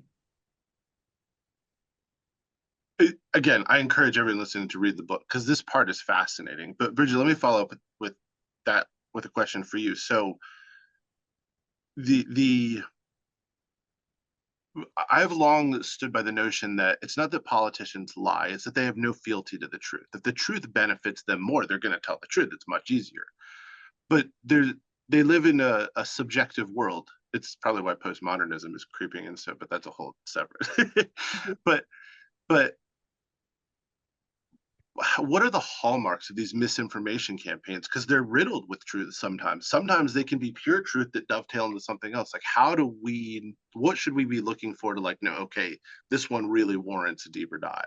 It's actually probably a better question for Teresa. So sorry to punt over. No, that's fine. That's fine. We at Fortalice, I'm sure you know this, we stay out of these types of engagements specifically. So not to say that we wouldn't want to be involved, but when we see misinformation, and probably not at that level, we're going to see things like, for example, we had a client, he was the CEO of a company. His physical security firm called us and said, we found this really bizarre Facebook profile, and he's been making money, and it's his face, and he doesn't even know what it's for. And it turned out it was a group that had put it together, and they were located in like Bangladesh. And they were just funneling money off this man, and he was the CEO of a company. So things like that, we've certainly started to see in some more sophisticated kind of engagements, as well as there's been a lot of stuff with LinkedIn and hiring when people have obviously needed jobs. There's been people creating fake companies and things like that. So in terms of like the nation state, I'll defer to Teresa on kind of the hallmarks of how it's a manipulation campaign. Yeah, but Bridget gave some really good examples, like these ads posted, and people think, oh, they must be vetted because I saw the ad through LinkedIn and it went over to Indeed, and so this must be legitimate. And it's got this air of professionalism and being legitimate that's not there. And actually, one of the cases we worked on, the client, like once we figured out it wasn't them, because they had people saying, I've been working for you and I sent you the money for my computer and the computer never arrived, and you charge my credit card, and the company was just like, what are you talking about? We don't do that. And they're like, well, I interviewed with this person, I applied for this job on Indeed. And like, to the client's credit, person who were in India, right? yeah. And so to the client's credit, we said, we can tell you what's happening and help you shut it down. To do attribution is going to cost some money, and it's hard. And the client wanted us to do it so we could turn it over to law enforcement to try to shut the operation down, because they didn't want anybody else to be scammed. Like, that's to me, like when you meet people like that, right, that are in a profitable company and they're going to spend their own money to prevent somebody else from being a victim, like that just like makes my heart Another white pill. it just makes my heart burst. And with just such pride to know people like that and to serve customers like that. But to Bridget's point on the nation states, because what's interesting about nation states is it's not just about trying to get Americans not to speak to each other at the dinner table, which they don't mind that at all, by the way. They find that humorous. It's like, I feel like our politicians do a pretty good job of that on their own too. Yeah. Correct. So like, who needs nation state meddlers when you've got street fighters running for Yeah, office? exactly. So, and the tactics that are deployed that are, really, less than ideal, not very diplomatic, but and personality based and some of those things. But, nation states, many of them are under economic sanctions. They have to have an ability to make money and move money around and get around the sanctions. And so what I don't think a lot of people realize is that nation states don't just do misinformation campaigns and try to make money. You know, they make pennies on the click when they do that stuff. That's like, you know, pocket money. It buys like a few rockets. It doesn't buy the warplanes, right? And so in order for them to really make the big bucks, they've got to branch out. And they do branch out, and they do ransomware syndicates, and they leverage misinformation and disinformation for social engineering to get into businesses, to do extortion schemes, to steal intellectual property, because all of those things are things that can be bartered, sold, and money laundering to get around economic sanctions. And our ability to spot it, thwart it, detect it, and stop the flow of money is really behind. And because of that, they're just going to continue doing it. So I always say to people, you know, one of the things I learned very early on in banking is we always had to follow the money. And by that, it means our customer just had a transaction. We have to follow the money to make sure it goes from the correct customer, who is a legitimate, honest person following the law, and it goes where it's supposed to go, and it's honest and following the law. So you have to KYC, know your customer, you have to follow the money. And so if you really want to understand crime and what goes on with nation states, we have to do a better job of following the money, because the money is used to get around the economic sanctions to fund their ambitions. And so the telltale signs, the hallmark signs, are different now, because it's not just, you know, deepfake documents and deepfake narratives and voice cloning and misinformation. It's all of the above now, right? So they're standing up news sites that look like legitimate American news sites. Well, hello, that's 2016 tactics. Like, that's not new. Like, thank you for the public service announcement last week, US government, on that they're doing this. It's like, that's over 8 years old. Okay, so show me something new. And so the something new is the things that they're doing where they're also attacking companies and enterprises. So they're taking the page out of the page book used to manipulate people, and they're using it to break into companies, to steal data, to monetize it, to steal intellectual property, to use it for their own building and designs and innovations, and they're using it for extortion. So it's an all of the above right now. And the best thing I can do, because I don't want people to be discouraged, and I don't want people to think like all is lost. It's not.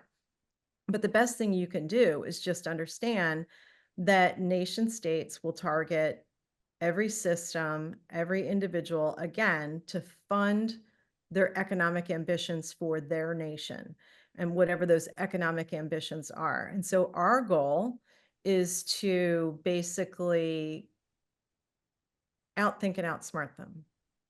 So I'll give you some basics, right? So when you go to the internet, I prefer to use the Brave browser. I start there first. Some sites don't work with the Brave browser, but they were built privacy from the ground up, instead of, we're going to do what we want, make you opt into privacy features. So that's one way. Another way is you don't have to, on all the social media platforms, give your actual date of birth. This is not a government form you're filling out. It's a social media platform. So you can have a different date of birth, different place of birth. You don't even have to fill that stuff in. Even your answers to secret questions on your online banking. If it says secret question, mother's maiden name, you don't actually have to give your mother's maiden name. You got a superhero that reminds you of your mother, you can use the superhero. Like, again, this is not like you're not filling out a government form or employment form. These are things that you can do to shield yourself from cyber criminals, but also the nation states. And then the last thing I would say, as far as like the manipulation campaigns online, I always say to people, the easiest thing you can do is have 3 trusted vetted news sources. Pick one that's local, one that's national, one that's international. And if you see something online that gives you like an extreme emotion, either an aha, I knew it, they were just hiding this from me all along, or that makes me mad, or that makes me sad, or that makes me super happy that I'm seeing this, go to those 3 trusted vetted news sources. Yeah. What are they actually saying about that, that gave you that emotional reaction? Because maybe you've been manipulated. So that's actually almost a perfect segue. So I use AI. I've used it at work. I have one that we paid $250 for the year, and we can create a perfect market rep that looks like a person talking about products, customized videos, customized backgrounds. And we're seeing it more and more. Obviously, there's some of the funny pictures going around that Grok's creating, but there was the video that Elon did of Kamala. And now he was very clear, this is a parody. Like, this is not her, but it was unbelievable what it could do. I personally lean towards what you're saying. Hopefully, I mean, maybe I'm being naive here, but the just ubiquitous appearance of AI and the ability to manipulate some of this stuff will force people to go to those 3 trusted news sources or something similar. But along those lines, how worried should we be? Like, what's next? Should we be real worried about AI? And what are the things like we don't even know we should be worried about yet? Yeah, well, for starters, so I've been saying this for years before it was really free and commercially available to everybody, which is news media. There's technology called watermarking. Would you please use it and work with the social media companies that every time something from your news organization is posted, the good housekeeping seal of approval, so to speak, does not show up unless your copyrighted watermark, which is hidden in the digital video, is present. Like, hello, I've been telling anybody who would listen this, what, Bridget, probably 10 years. Yeah. Watermarks are, and then the next thing social media platforms should also be doing is detecting if a video, and there's free tools to do this now, if a video has been heavily edited. So it might be a legitimate video of me and maybe somebody decides, I don't know, I need the Barbara Walters filter, I need to look younger. I don't know what they decide to do. So Rob decides to over edit it to make me more glam because you've been traveling a lot, and I could use a little something, Rob. But anyways, and so if you were to heavily edit this podcast to smooth out my voice and smooth out my wrinkles, something should show up that says this video has been edited from its original format. There's some really basic things we are not doing, and the technology is old, like it's been around. And so just like our money has anti-counterfeit measures, our news media should have anti-counterfeit measures. I don't know why they refuse to do it. Maybe they like it. I don't know. But that's something really basic that could protect all of us. And then I would say the next thing is there's a scanner called Deepware. And what I love about it is you can upload videos to it, you can send it a link, and you can run things through it. Like, so for example, when Princess Kate came out and so bravely admitted she had cancer, and that's why you hadn't seen her for a while, there was a huge part of the internet, Rob, that said, that's not her. It's a deep fake of her. And I'm going to tell you why. I have the receipts, right? And so a little bit later, they dropped the receipts, and it's because, in this magazine, she wore the same sweater. Like, a princess can't wear the same sweater. It's a nice sweater. It looks good on her. It's a good color for her. And so to convince the people in my circle of people that thought that was not her, I ran it through Deepware for free. And I was like, well, I hear what you're saying. I just want to show you this tool. And the tool says it's not a heavily edited video, and there is no evidence that it was created using deepfake technology. Okay, well, I still don't think it's her. Well, that's great. But so these are things that we can all do to protect ourselves and protect our loved ones from these types of attacks. Very cool. So let me keep running with that theme, because we've harped this whole discussion on everything that's bad, wrong, protect yourself. But what's coming next that's exciting? What should we be hopeful for? What are the things that you see like positive technological developments that can really help people? Yeah, absolutely. And I always tell people, my take on AI, and Bridget alluded to it earlier, is there's something unique and special about human essence, and it's given to us by our creator. And our creator gave us the talents to create AI, not the other way around. So the idea that AI is ever going to be better than a human being at the things that we choose and care to do is really fallacy. So for example, I just want to use a simple example in modern history: typing pools and word processing software. Yes, we don't have typing pools anymore because we have word processing software. I would argue the people who were in those typing pools were much better at creating documents than probably the three of us are. I would argue a professional typist was probably better, faster, cheaper, and more accurate in the long run than the three of us busy people are. But the sales pitch is productivity, don't need the typing pool, and it'll be good enough. Rob, Bridget, Teresa, it'll be good enough. So the question is if we decide to use AI to supplement and enhance our jobs, great. If we try to use it to replace jobs, the question is, are we making a decision that it's actually really not better, it's just good enough?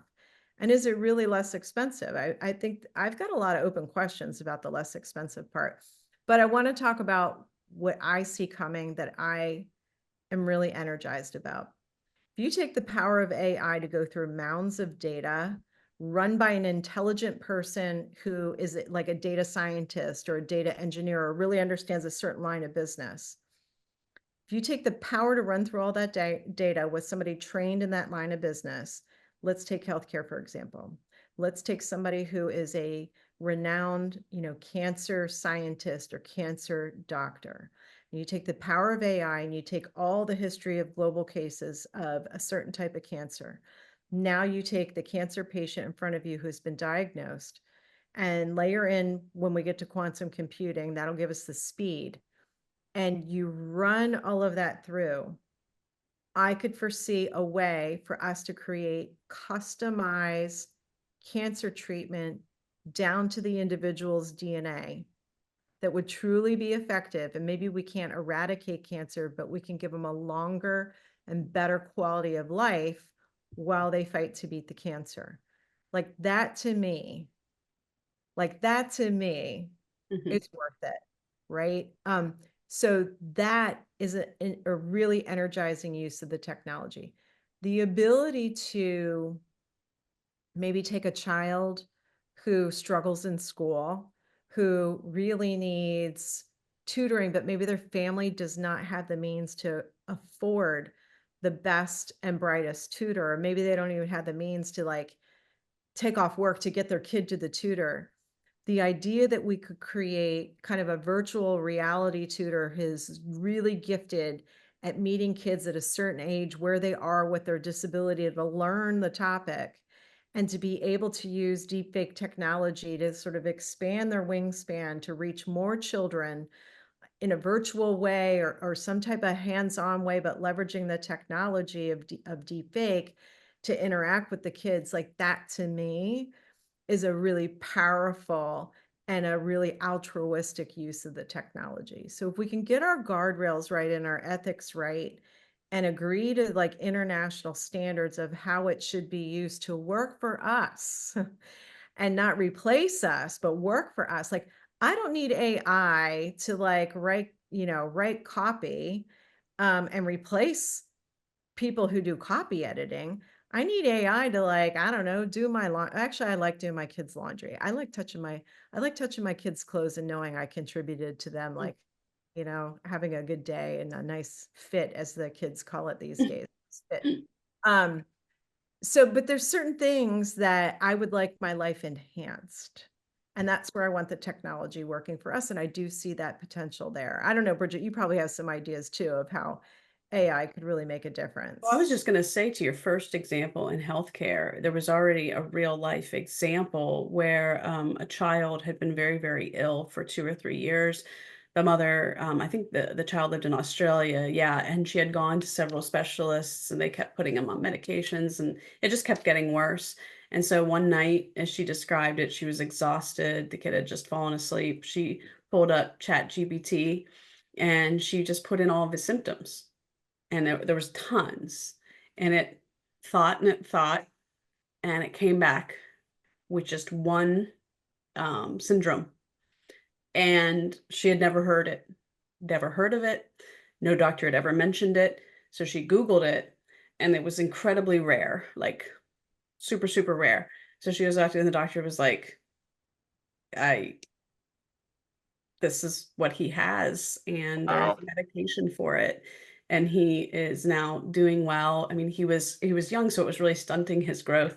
But I thought, wow, tremendous, right? Like, and not to insult the medical profession by any means, but I think sometimes now, because things are, we tend to look at symptoms in isolation and not maybe the holistic medicine. What I'm hoping is that, to Teresa's point, this will lead to more of a holistic approach and helping people heal from different things, and not just being like, here you go take this. I think you have this, and go get better.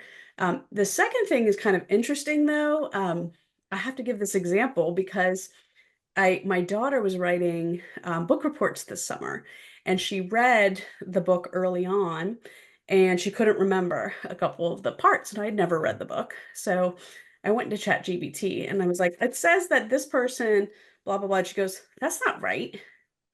That's not the grandpa's name. So I pull out the book, and lo and behold, ChatGPT was calling the grandfather, was referring to the grandfather who was actually the main character, like Henry or whatever. And I thought, ooh, and yikes. And so I always want people to remember, please remember, garbage in, garbage out. And like everybody's like, ooh, AI, as if it appeared from like nowhere. It's just algorithms. And we were searching before, and you've had crap come back before, right? When you searched in Google. So please understand your data lake. I think, Teresa, you made this analogy one time in one of your speeches, like, do you think someone's there vetting this information, validating it? No. So that was just interesting. And I know, Teresa, you have your own example of how it, which I think is a great one, of how it like lied to you. So not to say like it's evil, it's just like any other tool. So part of me is also like, calm down, everybody. Like, new technologies come all Yeah. the time. And remember, Teresa, we were joking, like, I go, didn't people do this when the cloud came? They're like, oh, and there's breathing in paper And the bags, internet and smartphones right? and the And we printing had to have press and like steamboats and forks. yeah, seriously. So Tell my I kids do they should want, use it, by the way. right, people to not go to the, which I think is what Teresa's saying, not go to the extreme in any way, exhibit some caution here. But Teresa, you should tell your story of the language one, because I think Rob's listeners will appreciate this. Yeah, so, and I've got a recording of this. Basically, I just wanted to see if it would make something up. And if it did, like, what would it do? So, I used to be a programmer, and that's been a while. But I thought, you know what? I'm going to ask it to tell me about a programming language, and I'm going to make up a language name. So I type into ChatGPT, I said, please tell me everything you know about Rock Talk. Now, there used to be an IBM small talk language. So I said, tell me everything you know about Rock Talk. Can you tell me what the adoption rate is? Who was the founder of Rock Talk? What it was created for? What are the pros and cons of using it? Just kind of like the basics, like you would ask it about Python or anything else. And so it thinks for a little bit, and then it basically was like, let me talk to you about the power of Rock Talk. It gives me a name, tells me the founder, tells me why the founder created it. And I'm sitting there going, did somebody create a language called Rock Talk? So while it's doing its thing, I go to a different computer. I'm like, programming language Rock Talk, nothing comes up. So I'm looking at it. I look at the founder. That's nothing. So I sent a note back and I said, can you please cite your sources? And it actually thinks longer than it did to give me the baloney or the malarkey or, whatever you want to call it, the blarney. And it's thinking, and it says something to the effect of like, well, I don't have any sources.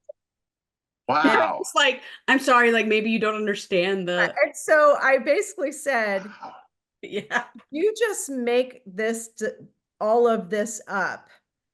And it actually takes the longest pause. And it basically, ChatGPT lawyered up on me. Wow. So basically said, I'm sorry, you misunderstood. So first it starts off with like that person, you know, that when you're like, what you just said really hurt me. And they're like, I'm sorry, you took it the wrong way. Right. So literally whatever engineer programmed this part of the lawyering up did that to me. And then it said, I was just trying to give you an answer that was entertaining, that answered your request. And I said, next time you do that, you need to tell people. And then it like lawyered up on me again. Crazy. But if I didn't call it out, it was never going to tell me it made it up. Well, you highlight the fascinating thing about it. Like, I remember when we were first talking about AI about 15 years ago, because it was sort of starting to become a commercial aspiration. And the Turing test was the big thing. Like, can it pass the Turing test? Arguably, we've eclipsed the Turing test to an extensive degree. It can be wrong and argue about it. I jumped on ChatGPT about 7 months ago, and I was like, I'm just going to mess with it. And I was trying to get it to tell me who killed Biggie and Tupac. Yeah. And for 2 hours, I argued with it, challenging its logic, because it wouldn't tell me. It was like, these are the suppositions, this is what the police think. And I was like, statistically speaking, who's most likely to do it? And it's like, I can't do that. And we're going back and forth. And I finally got it to say, after 2 hours, statistically speaking, based on the preponderance of evidence, it was most likely Suge Knight that orchestrated the murders of Biggie and Tupac. And I was like, I just like reasoned this thing into it. That's amazing. Like I had a conversation with a computer, and yes, I understand it's all algorithms and predictions, but there's this unreal dichotomy. So on one side, Tracy, you mentioned it will never replace the human element. And every time someone talks about that, I think about Whitman's when I heard the learned astronomer speak, because he was having this problem 150 years ago. Like, someone's talking about the stars. Well, I can just go look at the stars. A computer can't write 100 years of solitude because you can never experience what Marquez was feeling when he was writing that, or the bell jar, like Sylvia Plath feeling the depression weighing over her head. A computer doesn't know what that feels like. So you're never going to get this unique, fresh, idiosyncratic, but relevant just to her, but then universal in its approach. By the same token, the flip side of it, and the healthcare thing is a perfect example, because I was just reading this study that AI is finding breast cancer like 3 years before we can detect it. Yes. The human brain can't match the pure raw computing power that technology can. Now, they trillions of calculations in seconds at the high end. And I do feel like that's where there's the most potential upside. Hearing it from you all, like, really, because I have, of course, my theories, my thoughts, I try to stay updated on it.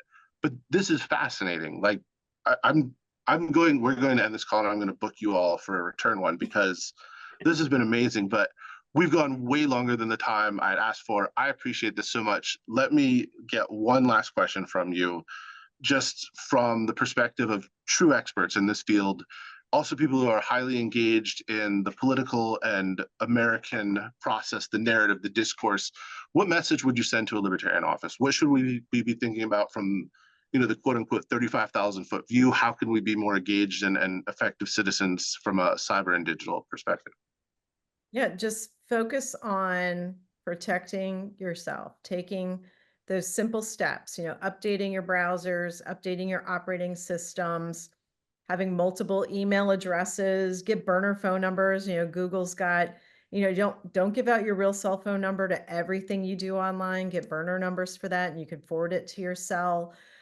Just, things like Brave, the privacy browser. And then the other thing I would say too is like, just have hope and optimism, right? And so don't allow the social discourse on social media and big tech and chat platforms to distract you from what matters the most, which is open, thoughtful conversations with real people. Social media is not a place. It's a platform where anybody can go there and post stuff, but it doesn't replace your friends, your family, your work colleagues, the community that you belong to. If you're faith-based and go to church, it doesn't replace that. So you can let it enhance that. Don't let it replace that. And just, keep your hope and optimism. When you see something like a link, a text message, or whatever, libertarians probably have the best response to most everything, which is skepticism. This probably isn't my bag. It's probably not somebody being helpful. And so that will serve you well in not clicking on links and opening up attachments that you shouldn't. Get yourself a Proton Mail account, fully encrypted mail. Have multiple accounts for different things. I do appreciate Apple's feature of hide your email address if you're like quickly wanting to fill out fields. I will make a special public service announcement here as it affects me personally. Please make sure your parents, if they're elderly, and other people in your lives, I mean the young, but I didn't address the old. We are seeing more and more senior citizens be exploited by these creeps. And to an extent that we just had one client and he mailed them $80,000 and he didn't even know what they were accusing That him of. sucks. And it's very sad. A lot of them are disoriented. They live alone. And these people are soulless. I'm sorry. Individuals who prey on these people who cannot defend themselves. But please, if they've got devices that you've set up for them, please check them. For example, I make sure my mother's is, always updated, the software updates, but she also apparently at some point clicked a link and it had malicious meeting invites on her phone. It was very bizarre. And, she's like, oh, the post office tells me I was like, Mom, the post office does not text you. The post office can barely, deliver the mail on time. So I'm not so sure they're texting you. How would they have your phone number, your cell number? So things like that, please check in on them and really back to, sorry to sound like a broken record, but educate yourselves, educate your family. It's okay to, if there's any area in your life, to be skeptical. They call me the wacky mom at my kids' school because I went and talked to all the parents and scared them. That's a compliment. And in fact, my daughter's like, the kids say they don't want their parents to go hear you talk because you tell them about all the bad things. And I was like, well, sorry, yes, I do. And I feel like it's our duty to do that. We will always do that here at Fortalice. So I do just want to make sure people are educating themselves and, the technology is there for your use. To Teresa's point, use it safely. And always, like, if you see something weird or experience something weird on your personal computer or your phone after looking at something, check it out. Do a reset, all of those things. And as Teresa was like, you have burner phones and you can have all these other things. Sure. All of those are great. I use a Google Voice number. I don't give that out, my cell phone number out for work, because then you'll know if it's a scam, right? Because they're calling this number and they're claiming they know me. I don't give this number out here. So it really does help you quickly, comb through all of that. But I think your skepticism, if there's any area in your life, be skeptical here. And especially because it can happen so fast. Bridget, Teresa, thank you so much. This has been amazing. I want to give you a chance to plug a whole bunch of stuff. I got a few things to plug for you, but before, one last question, rapid fire, maybe the most controversial thing I'm going to ask today, Apple or Android? Apple. Interesting. I've been an Android person my whole life. It drives my wife. Why is that not surprising? Yeah, it's fair. Hey, thank you so much. So first of all, manipulated. Inside the cyber war to hijack elections and distort the truth. I will, and the link will be up on the screen and in the bio. Hunted on CBS, Fortalice Solutions. What do you two want to plug? Anything else? FortaliceSolutions.com. Follow us on Twitter, LinkedIn, Instagram. We're always giving out tips. It's a legit good Twitter feed. Yeah, we do a lot. Also, we have some courses that we teach. So if you're ever interested in that, keep an eye out for that. Some of it, if any of your folks are interested in penetration testing, kind of the offensive security side, and they have that kind of aptitude, we do some courses in that. We do some courses in intelligence as well. So, sign up, follow us. Anybody can register. You don't have to be with a company. That's open to individuals. But I would plug that. And yeah. And if you ever have questions, you can tag us and we will get back to you. So we're very active. Confirm this. Yes. Thank you both so much. Fascinating conversation. I appreciate your time immensely. I look forward to having you back. Have a wonderful rest of your day. You too. And North Carolina, thank you for listening.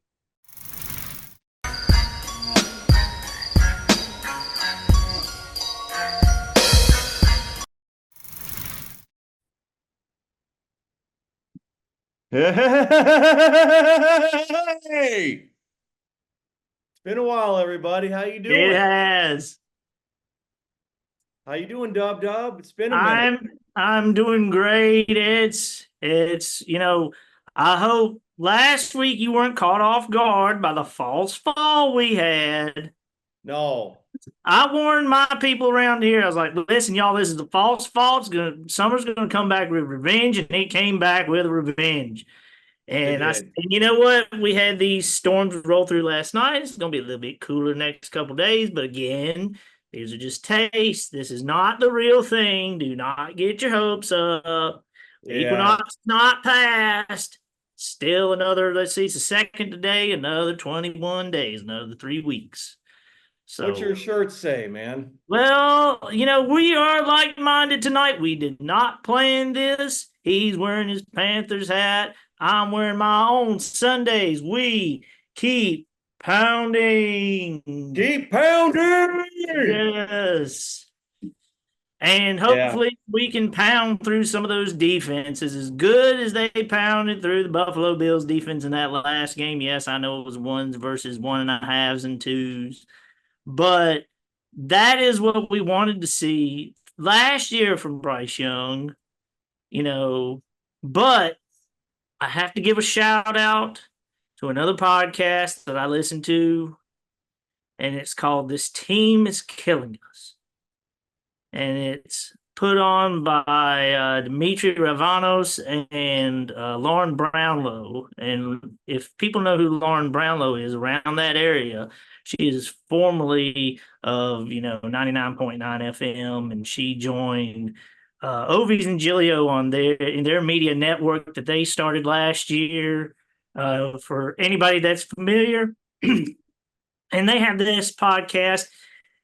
And Dimitri brought up a great point, which I happen to agree with. It's a wonder how Bryce Young is doing when you actually have a coach that supports you. Right. Because rumors have been abounding all last year that Frank Reich really didn't want Bryce. Bryce was really not his pick. He reluctantly liked the pick because, the GM and the owner liked the pick. And it's amazing what can be done when a coach likes you. And I got to accede to this. If you've been hearing any other chatter from any other quarterbacks, you can hear the same thing from Tua down in Miami, which he said the way he was being coached by Brian Flores was terrible and really hindered him as a quarterback. And he feels more freedom now with Mike McDaniel, a younger guy that he can, has treated him a lot differently. And you can see the difference in the Miami Dolphins over the last 3 years versus the first 2 years under Brian Flores. And, people were trying to make it out as, it's a racist owner. And, he was firing him because he was a black man, this and that and the other. And then it's now coming out that maybe Brian Flores wasn't really a good coach. Yeah, just listening to the interviews with Bryce Young and talking about, the 53-man cut and all that, it seems like he's a lot more optimistic this year, a lot more optimistic about the season. He seems a little bit more confident, maybe a little bit more settled in. Yeah, and that same vibe. I mean, yeah, I do. And also he is well, I hate to say this, he's more acclimated to the NFL. He's gone now through a full off season. He didn't have to go to rookie camp. He could do his own training on his own time with his own trainers. And one thing I did notice, and I hope you noticed it too, he's bulked up. He's bulked up. And I was just going to mention that I believe he needs to bulk up a little bit more. Right. But you want to know something that I really appreciate about him, that he seems to have, if people have injury bugs, then maybe people have anti-injury bugs. And I think Bryce is one of those people, because there are many times last year where I thought, oh man, he got hit hard and he might get put out of this game. And he did miss a game last year because he tweaked an ankle or something, but he was right back in it the next week. And, it's just a weird thing that I wonder this confidence that he has now, I mean, I don't know if you saw any of the camp confidentials that have come out. Now there are 2 that have come out, and the second one, it focused on the second game and the third preseason game, and you know, the whole team looked so different, and it's almost like a new culture has been reborn there, and it's just, when people are fighting for each other instead of fighting as individuals, it can really bring a team together, and you can see good play come out of that. Yeah, I going back to Bryce Young, if he hits the gym hard and he really bulks up, I believe he's going to be more of a force. He's going to be harder to stop. He's going to be stronger, and he's going to be harder to tackle, and just overall just stronger. And we'll see. I mean, the game 1 is against the Saints in New Orleans on Sunday, and I'd like to see him come out strong and throwing the ball and running the ball, because I think it's a different team. I think the Panthers culture is coming back. It's at almost Cam Newton days. You know what I'm saying? Well, I'm not going to put it up there yet, but you want to know there, but I'm starting to feel it. I feel it a little bit. You know what I mean? I feel it. Oh yeah, but there's a guy that was and here's the thing, he was one of our draft picks this year, and it tells me something when I see a guy that reminds me, and you're talking about, Cam Newton. I'm going to talk about somebody else, and that guy,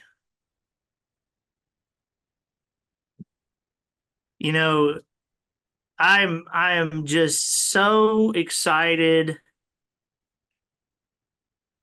about this man, and I want to get his stats up so I can properly give him his credit.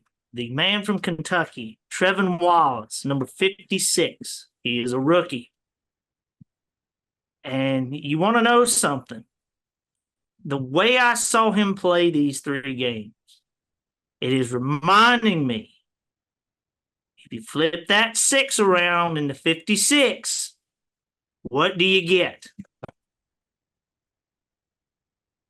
What's upside down 6? A 9. That's a 9. And you put that with the 5, that's 59. And who was 59? Luke Kuechly, one of our best linebackers we have ever had. And just so you know, Luke Kuechly's up for nomination this coming. They do that on purpose, I wonder? It makes me wonder. Maybe, here's the thing, maybe Kuechly's 59 is, out of circulation, not necessarily retired, but, wink, wink. It may be just, de facto retired. They're not going to give just anybody the 59 anymore. And for that matter, the 58. Let's give props to Thomas Davis, too. But the way I saw him on that defense was like, this guy is reading the offense. It's like he knows where that offense is going. And I was like, I was sold. I was like, man, this was a great draft pickup. Yeah. Because we have been missing, I will miss Frankie Louvu, because Frankie Louvu was just a dog after teeth, just after the ball. But Trevin Wallace is that calculated aggression that you need, level-headed, that will get major stops, that will get picks, near picks, deflections, what have you. And I think he is a guy that we need to watch, because everybody's going to talk about, we lost Brian Burns. Right. And we gained Jadeveon Clowney, but, he's on the end of his career. He's going to bookend his career playing near his home. And so that will be somebody I think we'll be looking to get next year, is a good defensive end. But for this year, I think that defense is going to be just fine. And Giro Evero has got them dialed in again this year. And from what I understand, Canales is just letting him do his thing. Are there any of the other cuts that you're upset about? I know we just did the NFL cuts down to 53. I'm not surprised at some of them. I figured Terrence Marshall was on his way out only because he was just so up and down through two coaches before. And of course, I think Canales, except for a select few guys, is not really keeping a lot of Frank Reich's guys around. Right. And he was a Matt Rule guy. Gutted the whole team. I mean, yeah. there's only 13 people on the team that was on the team in 2018. So that's massive turnover. Yeah. And so it's going to be, listen, do I think they're going to make the playoffs? No. But do I think they're going to win more than 2 games? Absolutely. In fact, I've got bets that they're going to win 6 because I've bet the over on 5.5. So, and you know what? I'll give them 7 or 8. But like I say, these are flat bets. Vegas is setting the line. You just got to bet on them. And if you think Vegas is dead wrong, you just bet that they're wrong. And also, I think the last line I saw on this Saints game is Panthers +5. And you know what? That's a tasty morsel right there. And as always, a tasty morsel. If you are able to gamble. It's supposed to be fun. It's not supposed to be a secondary income. And, always bet responsibly. And, I wouldn't mind putting down a 5 or a 10 on that, But I haven't seen speaking of sports betting, did you hear about this North Carolina tax that they snuck in there where regardless of winning or losing, no matter how much you won, even if you lost it, you have to pay 4.5% on your taxes? No. Read about it. There's some legislation trying to get that reversed. Yeah, it should be reversed. It's like if you put in $100 and you lose it all, you still have to pay taxes on that 100. Yes. Whether it's in the app or not, it's in the legislation, and they snuck it in, and you should look into it. Here's the thing. I understand taxing winnings. No, they're taxing whether you win it or lose it. 4.5% they're going to hit you with in North Carolina. So it's something that we need to, as Libertarian sports fans, that is dirty pool. That's just as bad as the article if I can find it. That is, you want to know what that is? As bad as the unrealized capital gains tax. That's what this is. It's unrealized. That's all that is. It's just a different version of it. And it's like, if I love my house and I want to keep my house and I don't want to move and I don't want to sell it, I don't care that it goes up. Yeah. You know what I mean? Let me see if I can find the article. But, but like I say, gambling, what I know is that people are like, oh, look at all this money. And then the naysayers are like, well, morality this and morality that. My thing is, it's better when it's out in the open, because at least it's not illicit and somebody's not going to get hurt doing it. Which is why we've always been, as libertarians, pro in the drug, wave the white flag of the drug war. Drugs win. I'd rather somebody be treated for addiction than be sent to a prison cell.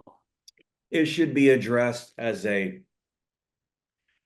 as a mental health issue or even a public health issue and be addressed that way rather than a criminal issue. Absolutely. And that's how it should be. Honestly, it's more of a social issue than it is criminal. So right. But anyway, let's get back to the sports realm and let's switch it over a little bit to the other big news of the week that people may not be aware of. what is that? The Jeff Jarvis has been extended for 8 years. I saw that too. And that is a sigh of relief to any Hurricanes fan. Because all summer it had been, are we going to sign Seth yet? Are we going to sign Seth yet? Are we going to sign Seth yet? And boy, did we sign Seth yet. 8-year contract. So get this. We now have Aho for 6 more, Svetch for 7 more, and now Jarvis for 8 more. So that's the window. Oh, and let's not forget Slavin. How many more years we have with him? Because he got extended last year, so 7 more with him. So 6, 7, 7, 8. We get 2 more with Nietzsche's, which is try me. That's a try me contract. You know. I think it's in the next couple years. If we don't win the cup, I don't know what's happening. Well, you know, they let a lot of people go. I'm shocked. Well, there's going to be the New Jersey Hurricanes now. There was a number of free agents for there. Tavo went back to his draft team, you know, but you know what? Most of the main core is still there. And I was one of those people. I don't know if you remember me saying this, but I'm not disappointed Tavo Teravainen is gone. Right. He didn't do a whole lot in my opinion. I think his production has slowed drastically. And, you know, even when you put him back on the line with Aho, he wasn't doing very much. Yeah. And it was just enough was enough. And I'm not shocked that they let him walk. When does the puck drop for the Canes? Do you know? I know it's the first week of October. Okay. So in about a month or so.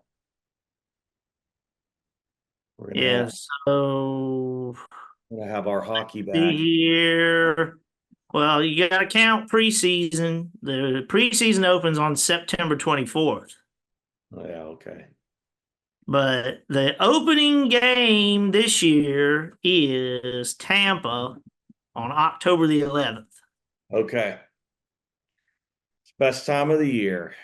Oh, yeah. Well, apparently, what it'll be, you know how they say it's, what is the term for it? I can't remember it now. But it's a time of the year when all 4 major North American sports are going on at the same time on the same day, meaning Major League Baseball, National Hockey League, NBA, and NFL. What is that called? It's a name for it, and it is escaping me right now. If anybody wants to drop it in the comment section, by God, do that. Because do it. It is really racking my brain now, but it is on my mind. It is on my mind. And also keeping up with everything. Going back to the Ovies and Giglio thing, they had an interview with Doug Wharf, who's the new vice president over there with the Hurricanes, who had worked for the Hurricanes previously. And they've made some interesting comments on trying to get a Major League Baseball team for North Carolina. Yeah, we've talked about this in Raleigh, right? And it seems to be gaining steam. And, you know, there is a concerted effort by Tom Dundon to get a team in North Carolina, be it Raleigh or Charlotte. So he's not shutting Charlotte out by no stretch of the nation. He just needs to find land. Right. Good luck with that. Now, this brings up an even bigger question. I've talked about on the south side of Raleigh, the old prison grounds. Oh Would be a yeah, great yeah, right place to off put a Western ballpark. Boulevard, right there. On Yeah, Western. yeah. Right Okay. there. But of course, there's the old pipe and foundry in Charlotte that just moved. Excuse me. And that pipe and foundry would be a nice place, but for years they've taught, if Bank of America decides to build a new stadium for the football team, and this is what I'd like to see happen. Yes, build a new state-of-the-art thing for the NFL team, leave the original Bank of America open, but just make that a soccer-specific stadium. Knock the top deck off and make it about a 40,000 seater, and, Charlotte will sell that thing out every night. Huh? Whatever happened to the Rock Hill, South Carolina ideal? Where Well, remember there was the development for Panthers headquarters and training camp down there. Right. And what happened was there was a kerfuffle between Tepper's ownership and the city of Rock Hill. Apparently, what happened was the city of Rock Hill welched on a contribution or something, and Tepper said, well, fine, if you're not going to contribute, I'm going to pull the plug, and intentionally bankrupted that organization. Got you. Okay. Yeah, so I wasn't a big fan of moving it to Rock Hill personally. Yeah. Well, you notice this year they held training camp in Charlotte, and they're building a thing pretty much, I think, where the old Eastland Mall was down there. And, I think it's better when teams hold training camps near where they live. I think it's stupid for a team like the Dallas Cowboys to hold training camp in Oxnard, California. And, it just makes more sense. You see more teams are doing that nowadays, But Yeah. No, a Major League Baseball team would be really fantastic for our state, and I'm kind of hoping it's in Raleigh because I do too. Here is the Canes, right, and it would, like I say, it would be the perfect marriage. You would have baseball ending at the time the NHL would be starting.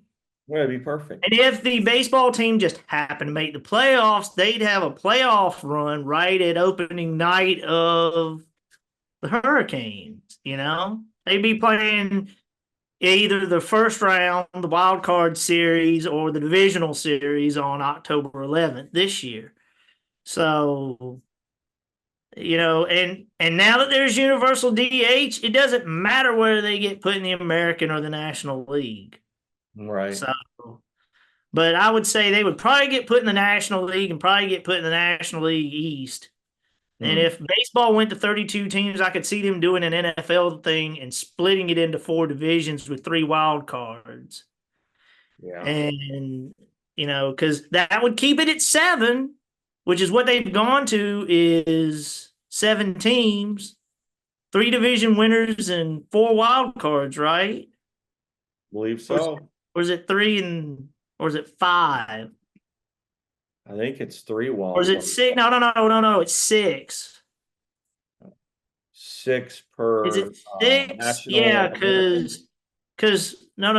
because they play a 4-5 round and a 3-6 round, and the top 2 get buys right now. But what I'm saying is, you would go to 7 if it goes to 4 divisions. You keep your 3 wild cards, and only the best in the league would get the first round bye. Okay, that would work. Yeah. So because you'd have 3 best of 3 series, and then you get to the divisional series round, and then you get the league championship series, just like it is now. So I don't see a problem with it, because whatever team North Carolina gets would have a natural rivalry with Atlanta and Washington. Oh, yeah. Because we're right in the middle. It'd be good. Because it would be great if we got put in the National League East, or maybe there would be a National League Southeast, and it would be Washington. National League Midwest What? or Mid South. Well, see, here's the thing. This is how it would look. The National League Southeast would be Washington, Carolina, or Raleigh, or whatever we're going to be called, whatever the North Carolina team is, Atlanta and Miami. That would be the National League Southeast. And, Gotcha. And that would be amazing, or the National League South, if you want to call it that. Because in the American League South, you would have Texas, Houston, Tampa.